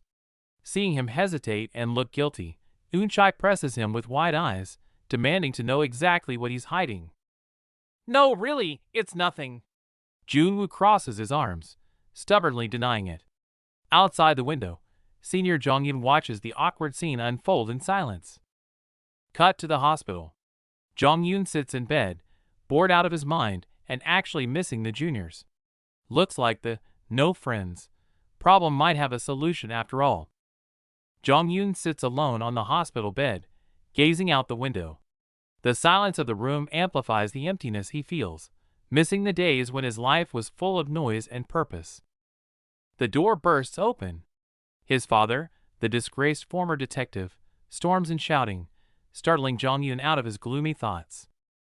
Shock turns to relief as he sees the fruit basket. His dad grins, happy to have skipped work early for a visit, instantly warming the chilly hospital atmosphere. But the warmth is short-lived. His dad sits down and starts lecturing again, bringing up the legendary grandfather who never gave up, even after losing an arm. Then comes the pivot. The father's tone shifts from inspiring to conspiratorial, as he reveals he's still investigating. The cozy atmosphere shatters instantly. Sure enough, out come the documents accusing the parent association. Seeing the fanatical obsession in his father's eyes, Jong-yun feels nothing but exhaustion. His dad keeps rambling, pointing at the tablet for proof of bribery. Unable to take it anymore, Jong-yun snaps, shouting to cut through the madness. Emotions explode. Jong-yun screams, eyes red with rage, reminding his father that this very obsession is what cost him his job as a police officer. We lost everything because of that. The scream echoes in the room. His father freezes, stunned by the sheer weight of his son's despair and resentment. Tears stream down Jong-yun's face. He begs his father to accept reality. They can't fight the system, just as he can no longer dream of being a hunter. Refusing to listen, his father gets angry. He dismisses the plea, storms out shouting about the past, leaving his son behind in a fit of rage. Alone in the vast, cold hallway, Jong-yoon sits slumped on a bench. The argument has drained him, leaving him isolated in a suffocating silence. Scene shifts to the school. A blue-haired lackey of Oh Juseok is interrogating lower-year students, extending their influence into the regular classes to gather intel. The blue-haired guy pats the nervous fat kid on the head, a gesture of dominance disguised as friendliness. The kid sweats bullets, terrified of approaching the elite students. Seeing their hesitation, the lackey offers a reward. He pulls out a bill, but the students recoil in fear, frantically waving their hands to refuse the bribe. "Take it when an elder gives it." His face darkens as he forces the money into the kid's hand. It's not a gift, it's a command that crushes any resistance. The kid trembles as he looks at the cash. It's a measly 1,001. Yet the bully acts generous, making the humiliation even worse. Kim Jun-woo watches from the shadows. Instead of anger, the sight of the crumpled 1,001 bill triggers a cynical nostalgia for the days when that amount actually meant something. This petty corruption is beneath him. Jun-woo turns away, his eyes cold and focused. His only goal now is to crush Oh Juseok in the upcoming final exam. Jun-woo stands firm, mapping out his strategy. He can only hope Go Ayan survives the written exam, but he knows the real gap must be widened in combat. He rubs his temples, feeling the headache set in. Oh Juseok is pathetic, but the parent association behind him is a wild card. Worse, there's nowhere to secretly train Ayan in this exposed school. Just as the stress peaks, a cheerful voice breaks through from below. Senior Kim Jong-yoon is waving with that signature bright smile. How is this guy always so energetic? Jong-yoon casually asks about Ayan's training progress, and Jun-woo freezes. Talk about bad timing, that's exactly the problem he can't solve. He awkwardly laughs it off. Sitting on the stairs, Jun-woo sighs and admits the truth. Class E is locked out of the gym with endless restrictions. Training there is effectively impossible. Hearing Jun-woo's worries, Jong-yoon keeps it light. He brings up their brush with death in the dungeon. Surely this is nothing compared to when they risked their actual lives? Memories flash back to the pouring rain and crumbling ruins. They sprinted through despair and made it out alive, a bond forged in blood and survival. They endured ear-splitting screams and crushing despair, standing tall against the chaos. That kind of trust isn't something a few school rules can break. Jong-yoon suddenly drops a heavy line. I wonder if you were there 2 years ago. Jun-woo blinks, completely caught off guard. What is that supposed to mean? Jong-yoon quickly laughs it off and flashes a thumbs up with the perfect solution. Why not use my family's dojo? Jun-woo's eyes widen. Problem solved. The scene shifts to the counseling room, where the air is thick with tension. The teacher sits in the shadows, ready to drop the hammer. The teacher's voice is cold as he strikes a nerve. Juseok, you're the one in real danger right now. The purple-haired bully breaks into a cold sweat, pupils trembling. Kim Jun-woo is running for the student council. Hearing the name, Juseok shrieks in disbelief. He looks like he's just seen a ghost. Juseok explodes with rage, unable to believe that a special admission student got an exemption. It's a slap in the face, and he's furious. The teacher drops the bomb. Jun-woo soloed a green rank boss. Juseok grits his teeth, forced to admit he saw the terrifying power with his own eyes. Juseok clutches his pants, trembling, still clinging to the hope that the spot is rigged for him. But the teacher cuts him down cold. Daddy can't fix this one for you. Failing grades, missed evaluations, he's about to be crushed by Jun-woo. Juseok loses it, screaming like a maniac, demanding the teacher rig the results by any means necessary. Seeing the student broken, the teacher finally hands over the solution, the exam papers. Just memorize the answers, and the written test is in the bag. But that's just step 1. The written test isn't enough. From the shadows, the teacher reveals a far more sinister plan. With a forbidden power lurking in the dark, they can crush Jun-woo in the combat exam too. The blue-haired boy stares at the device on the ground, realization dawning. Could this strange design really be what he thinks it is? The guy in the hoodie checks it, and his jaw drops. An unregistered B rank skill? In a school of D ranks, This is basically a cheat code. Junwoo crosses his arms with a confident smirk, calling it standard gear for pros. The hoodie guy sweats profusely. This is absolute insanity. Under questioning, he avoids eye contact and stammers, admitting he borrowed it from his father, sweat trickling down his face. Junwoo drops a bombshell. He's called in a heavyweight senior to assist with the special training. Footsteps approach from the door. The hoodie guy turns and screams in terror. It's the infamous Go Eun-chai. Eun-chai walks in with an icy expression, commanding the room. The boys whisper nervously, shocked she agreed to help despite her dislike for Junwoo. Junwoo grins and pats Eun-chai on the shoulder, dumping the training duty on her. She looks disgusted, barely tolerating his touch. Though clearly reluctant, the princess gritted her teeth and agreed, her eyes burning with suppressed anger. Cut to the gym, where screams and the thud of heavy impacts echo. It sounds painful just listening to it. It's not training, it's a beatdown. Ahyun collapses to the floor, tears welling up in her eyes from the sheer pain. The timid girl finally snaps, crying that it's too harsh. But Eun-chai coldly replies that she warned her this is real combat. Seeing Ahyun complain, Junwoo sighs and decides to escalate things. If she's scared of pain, they'll take off the gear and fight with skills. Junwoo roars at her to attack for real. Ahyun hesitates, worried about expulsion, but she's pushed to the edge. System alert. Skill restrictions lifted. Pushed to the brink, Ahyun's eyes change. Blue fire ignites in her palm as she abandons all hesitation. Azure flame activated. She drops into a low stance, blue fire raging in her hand. Junwoo raises an eyebrow, sensing the genuine danger of her power. The scene shifts, training continues. Junwoo gasps for air, radiating intense heat, clearly fresh from a brutal exchange. With a roar, a wave of blue energy explodes. The terrifying impact sends the opponent reeling back. No time to breathe. A fierce punch flies in. He barely dodges the first, but the follow-up strike lands square on his face, rattling his skull. A clean, brutal hit. The victim screams as he's knocked backward. The fight is decided in a split second. Ahyun hits the mat, gasping for air in agony, but Junwoo shows no mercy, coldly ordering her to get back up.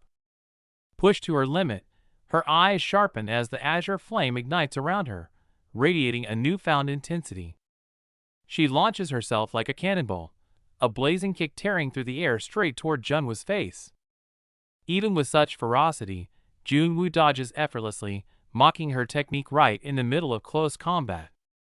She hits the floor again, cursing in frustration, while Junwoo calmly stands over her, dissecting exactly why she failed. Teacher mode on. Junwoo cuts to the chase. She's too focused on chaining skills, making her movements stiff and predictable. Ahyun tries to argue, but Junwoo cuts her off cold. Focusing only on the attack leaves her wide open. Seeing she clearly doesn't get it, Junwoo smirks with a dangerous glint in his eye. He'll just have to beat the lesson into her. The pace explodes.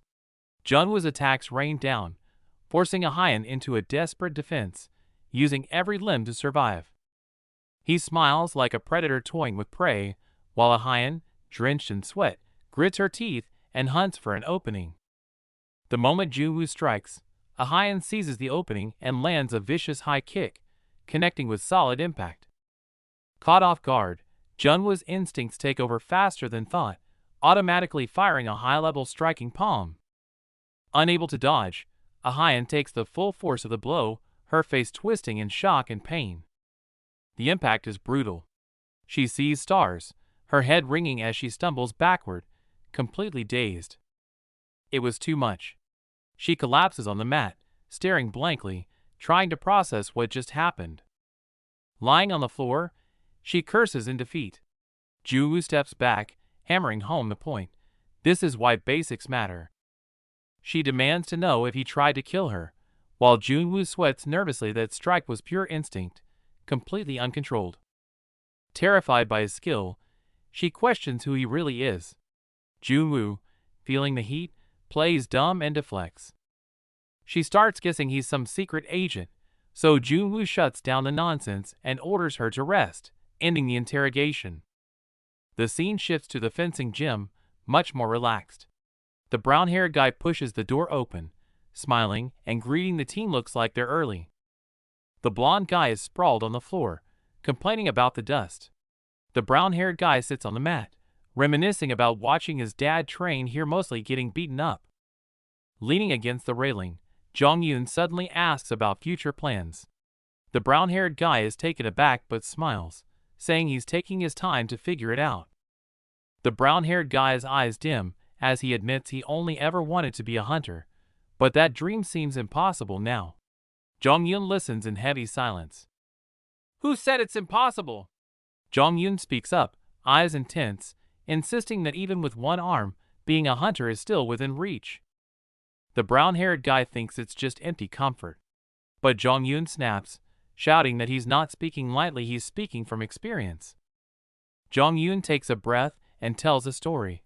A hunter who lost his right arm but didn't give up, training his left arm to be even stronger. The brown-haired guy listens, stunned. "As long as you're alive, you can make it work." Hearing this familiar phrase, the brown-haired guy realizes Senior Kim Junwoo said the exact same thing. Jong-yoon reveals the name with a heavy heart: Kim Chung-hoon, his grandfather. The brown-haired guy is completely floored. It's not just a legend, it's his legacy. Before he can process the news, the scene cuts to the training ground at dusk. It looks like a storm just tore through there. Dust from the explosion fills the air. The guy in the hoodie stares at his hands in manic delight, unable to believe a B-rank skill could be this destructive. With a savage grin, he snarls Kim Junwoo's name, convinced he's won. Suddenly, a cold female voice cuts through his fantasy. It's Go Eun-chai. Arms crossed and serious, she warns him. Even if they're enemies, this is still a test. Don't let hate blind you. She specifically warns him, if he uses that technique and causes real damage, he'll be disqualified immediately. He just shrugs it off. It's Oh Juseok, arrogant as ever. He raises a fist, claiming he won't even need his ultimate move to crush a guy like Kim Junwoo. In the distance, the shady Sue guy smirks from the shadows. He thinks his plan to use Go Eun-chai is working perfectly. Kim Junwoo is finished. Scene shift. The chairman sits in his office, brooding over the most terrifying thing from 40 years ago. Meanwhile, someone's gaze turns razor sharp. On the rooftop, Kim Junwoo turns his back on the sunset. He scoffs at the old stories, dismissing them as the ramblings of a senile fool. Night falls over the Zone 2 camp. Lights flicker on in the silence, with only the stars watching over this fortress in the ruins. The door creaks open. A young hunter with a scar peeks in, casually calling out for Chung-hoon. Looks like a memory from the distant past. The captain sits alone in the dark, focused on paperwork, until a noise startles him. He spins around, eyes widening in genuine surprise, to see his old teammates standing there at this late hour.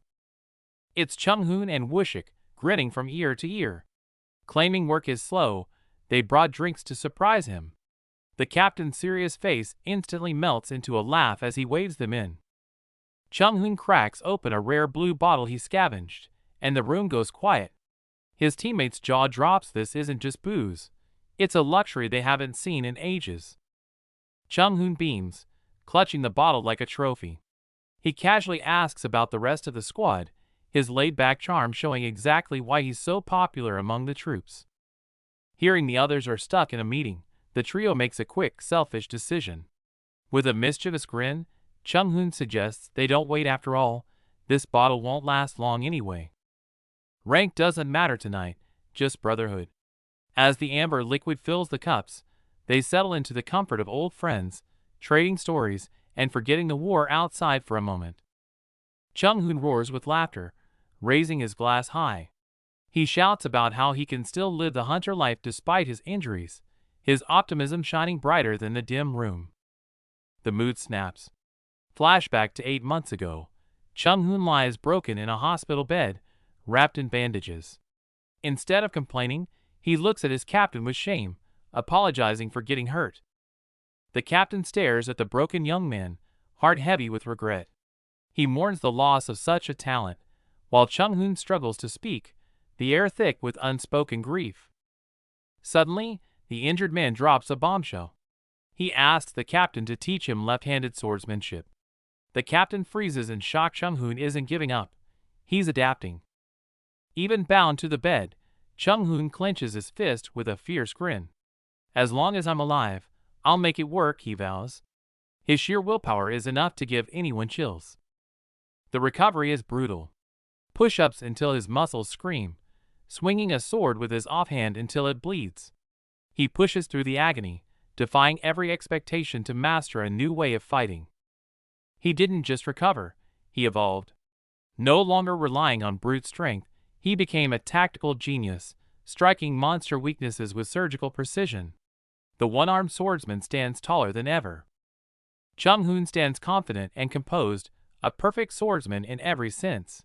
His smile hides the hell he walked through, earning the captain's deepest respect. Back in the present, they laugh off the pain.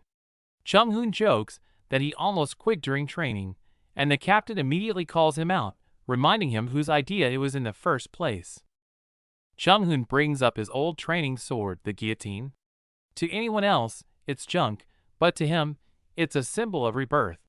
He proudly announces plans to pass it down to his son, Dongju. When teased that his son hates hunting, Chung-hoon just laughs and says he'll give it to his grandkid instead. The squad cheers, telling him he better stay alive long enough to see that day come. The laughter pauses as realization hits. Someone points out nervously that talking about the future like that is a classic death flag, a jinx that usually guarantees you won't make it back. To break the jinx, they toast to the opposite, shouting that they should all die tomorrow. Glasses clash violently under the moon, their raucous laughter trying to drown out the ominous shadow of fate. The mood softens as Chung-hoon talks about his son. Apparently, the kid has already picked up his father's catchphrase, "As long as I'm alive, it'll work out."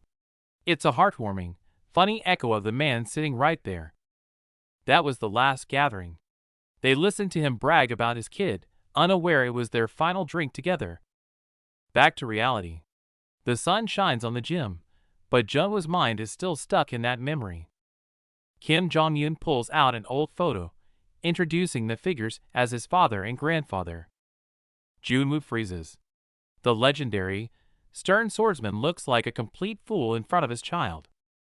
The man once smiled and swore he'd live to see his grandchildren, his eyes full of hope. Looking at the photo, Junwoo feels a pang of guilt. Would things be different if he hadn't said those words back then?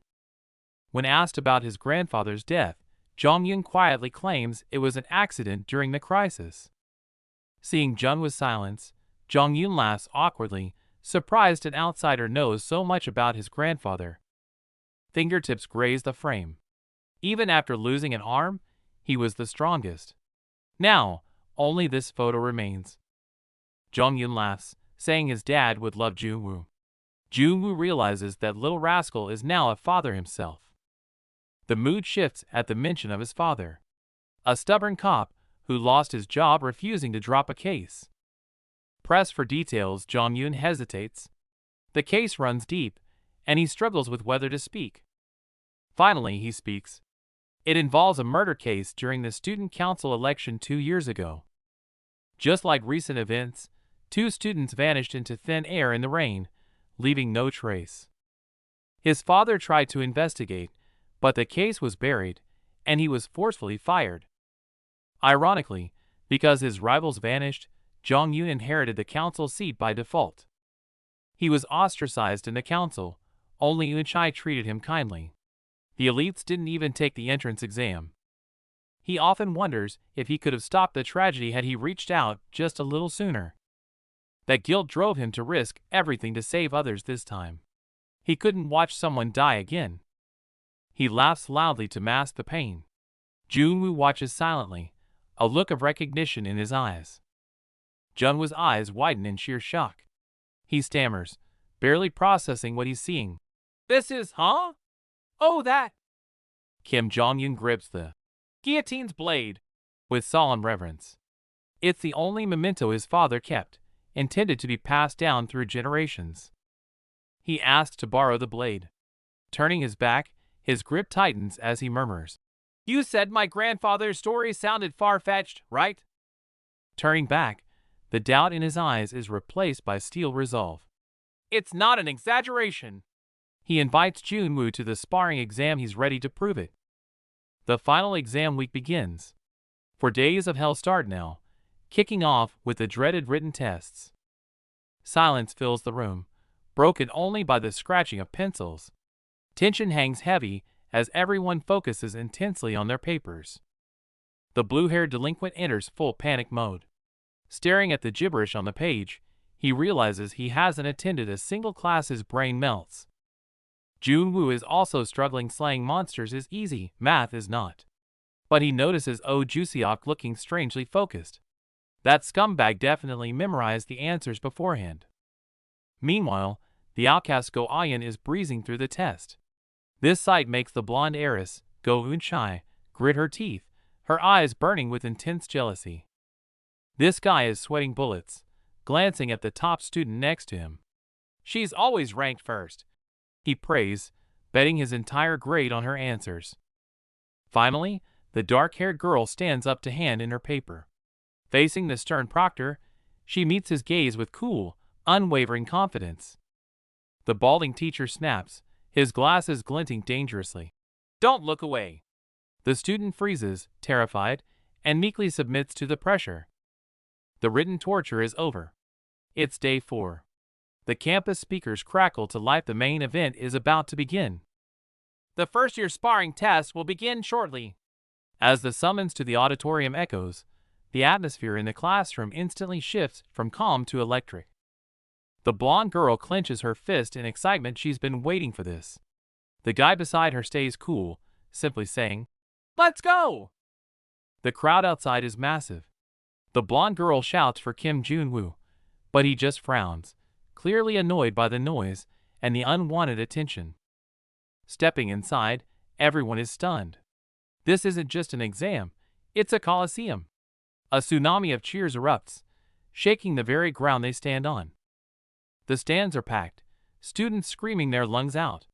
Professional cameras roll, broadcasting every second of this spectacle live. "What is this, pro wrestling?" The guy is freaked out by the scale. The girl explains the stakes. Top rankers get student council seats, so the whole school is watching. Junwoo stares coldly. Treating monster hunts like TV shows wasn't enough. Now they're turning student fights into a spectacle. It's disgusting. The students aren't blind. They despise the adults cashing in on their lives. Meanwhile, Chairman Bae Wishik steps up to read the hypocritical rules. He offers some fake praise for their hard work, then drops the rule: random 1v1 duels. Winners advance, losers go home. Junwoo smirks, gripping his stick. He recognizes this immediately. It's King of the Hill, the brutal format from his era. Fight until you drop. The rules are vicious. 0-point rookies can retry endlessly, but once you score a point, a single loss eliminates you forever. No room for error. The instructor adds a hollow warning: gear absorbs damage, but you can still get hurt, so hold back. Yeah, right, like that'll happen. The crowd erupts instantly, complaints forgotten. With the signal given, the elite Class A battles begin, and the arena goes wild. The screen flashes. 2 top A class names appear. It's a heavy hitter match right off the bat. Geared up and in position. The referee gives the command, and the tension in the arena spikes instantly. They clash instantly, kicks flying in a blur. In the stands, Go Eunchai stares wide-eyed. This is the raw power of Class A. The fight is explosive. Totally impressed, Eunchai turns to Junwoo beside her. "What do you think of that move?" She turns around, and he's asleep. Arms crossed, dozing off. Eunchai nearly explodes. "You're sleeping through a match like this?" Junwoo wakes up groggy and yawns. Class A is a mess. Nothing to see here. Wake me when it's our turn. Eunchai is left speechless. He even mocks her standards before looking up at the sky. To him, this high-level duel is nothing but a boring lullaby. He naps for a while, until someone taps his shoulder. The Class D matches are already over. Junwoo stretches, looking completely unbothered. Finally, the announcement comes. Class E, get ready. After waiting so long, the hype is dead. The students look drained, muttering about what's for lunch instead of the fight. When it's finally Class E's turn, the stands are mostly empty. The roaring crowd is gone, replaced by awkward silence. A girl sneers, see? No one gives a damn about Class E. Her friend freezes, stung by the harsh truth. But then, a familiar figure appears in the empty stands. Junwoo looks up at senior Kim Jong-un. The roster for Class E is about to be revealed. Kim Junwoo grips his staff, a confident smile playing on his lips. He's ready. The strategy was to hide their true strength by sending out someone average first. So, the timid Go-Ahyang gets the call. Things are already going off script. Junwoo groans in annoyance as the plan falls apart. He'll have to handle this mess. Seeing her sister freeze up, Go-Eunchai shouts from the sidelines, "Don't overthink it. Just stick to the training." Suddenly, a crazy rule drops. She has to win 10 matches in a row. The insane difficulty leaves the whole crowd stunned. Faced with this impossible challenge, Ahyang actually calms down. She stands her ground, smiling with newfound confidence. Fight! The opponent, Lim Jae-hai, doesn't hesitate. She instantly powers up her armor and activates her skills to end this quick. Ahyang doesn't back down. She unleashes a devastating strike, creating a massive shockwave that crushes her opponent's defense. It's over in a heartbeat. Lim Jae-hai gets blasted away, hitting the ground hard and totally out of the fight. The crowd goes wild with shock. How is the quiet girl this strong? Only Junwoo sits there calmly, unfazed by the chaos. Watching the devastation, Junwoo grips his cross tight and narrows his eyes. Did she overdo it a little?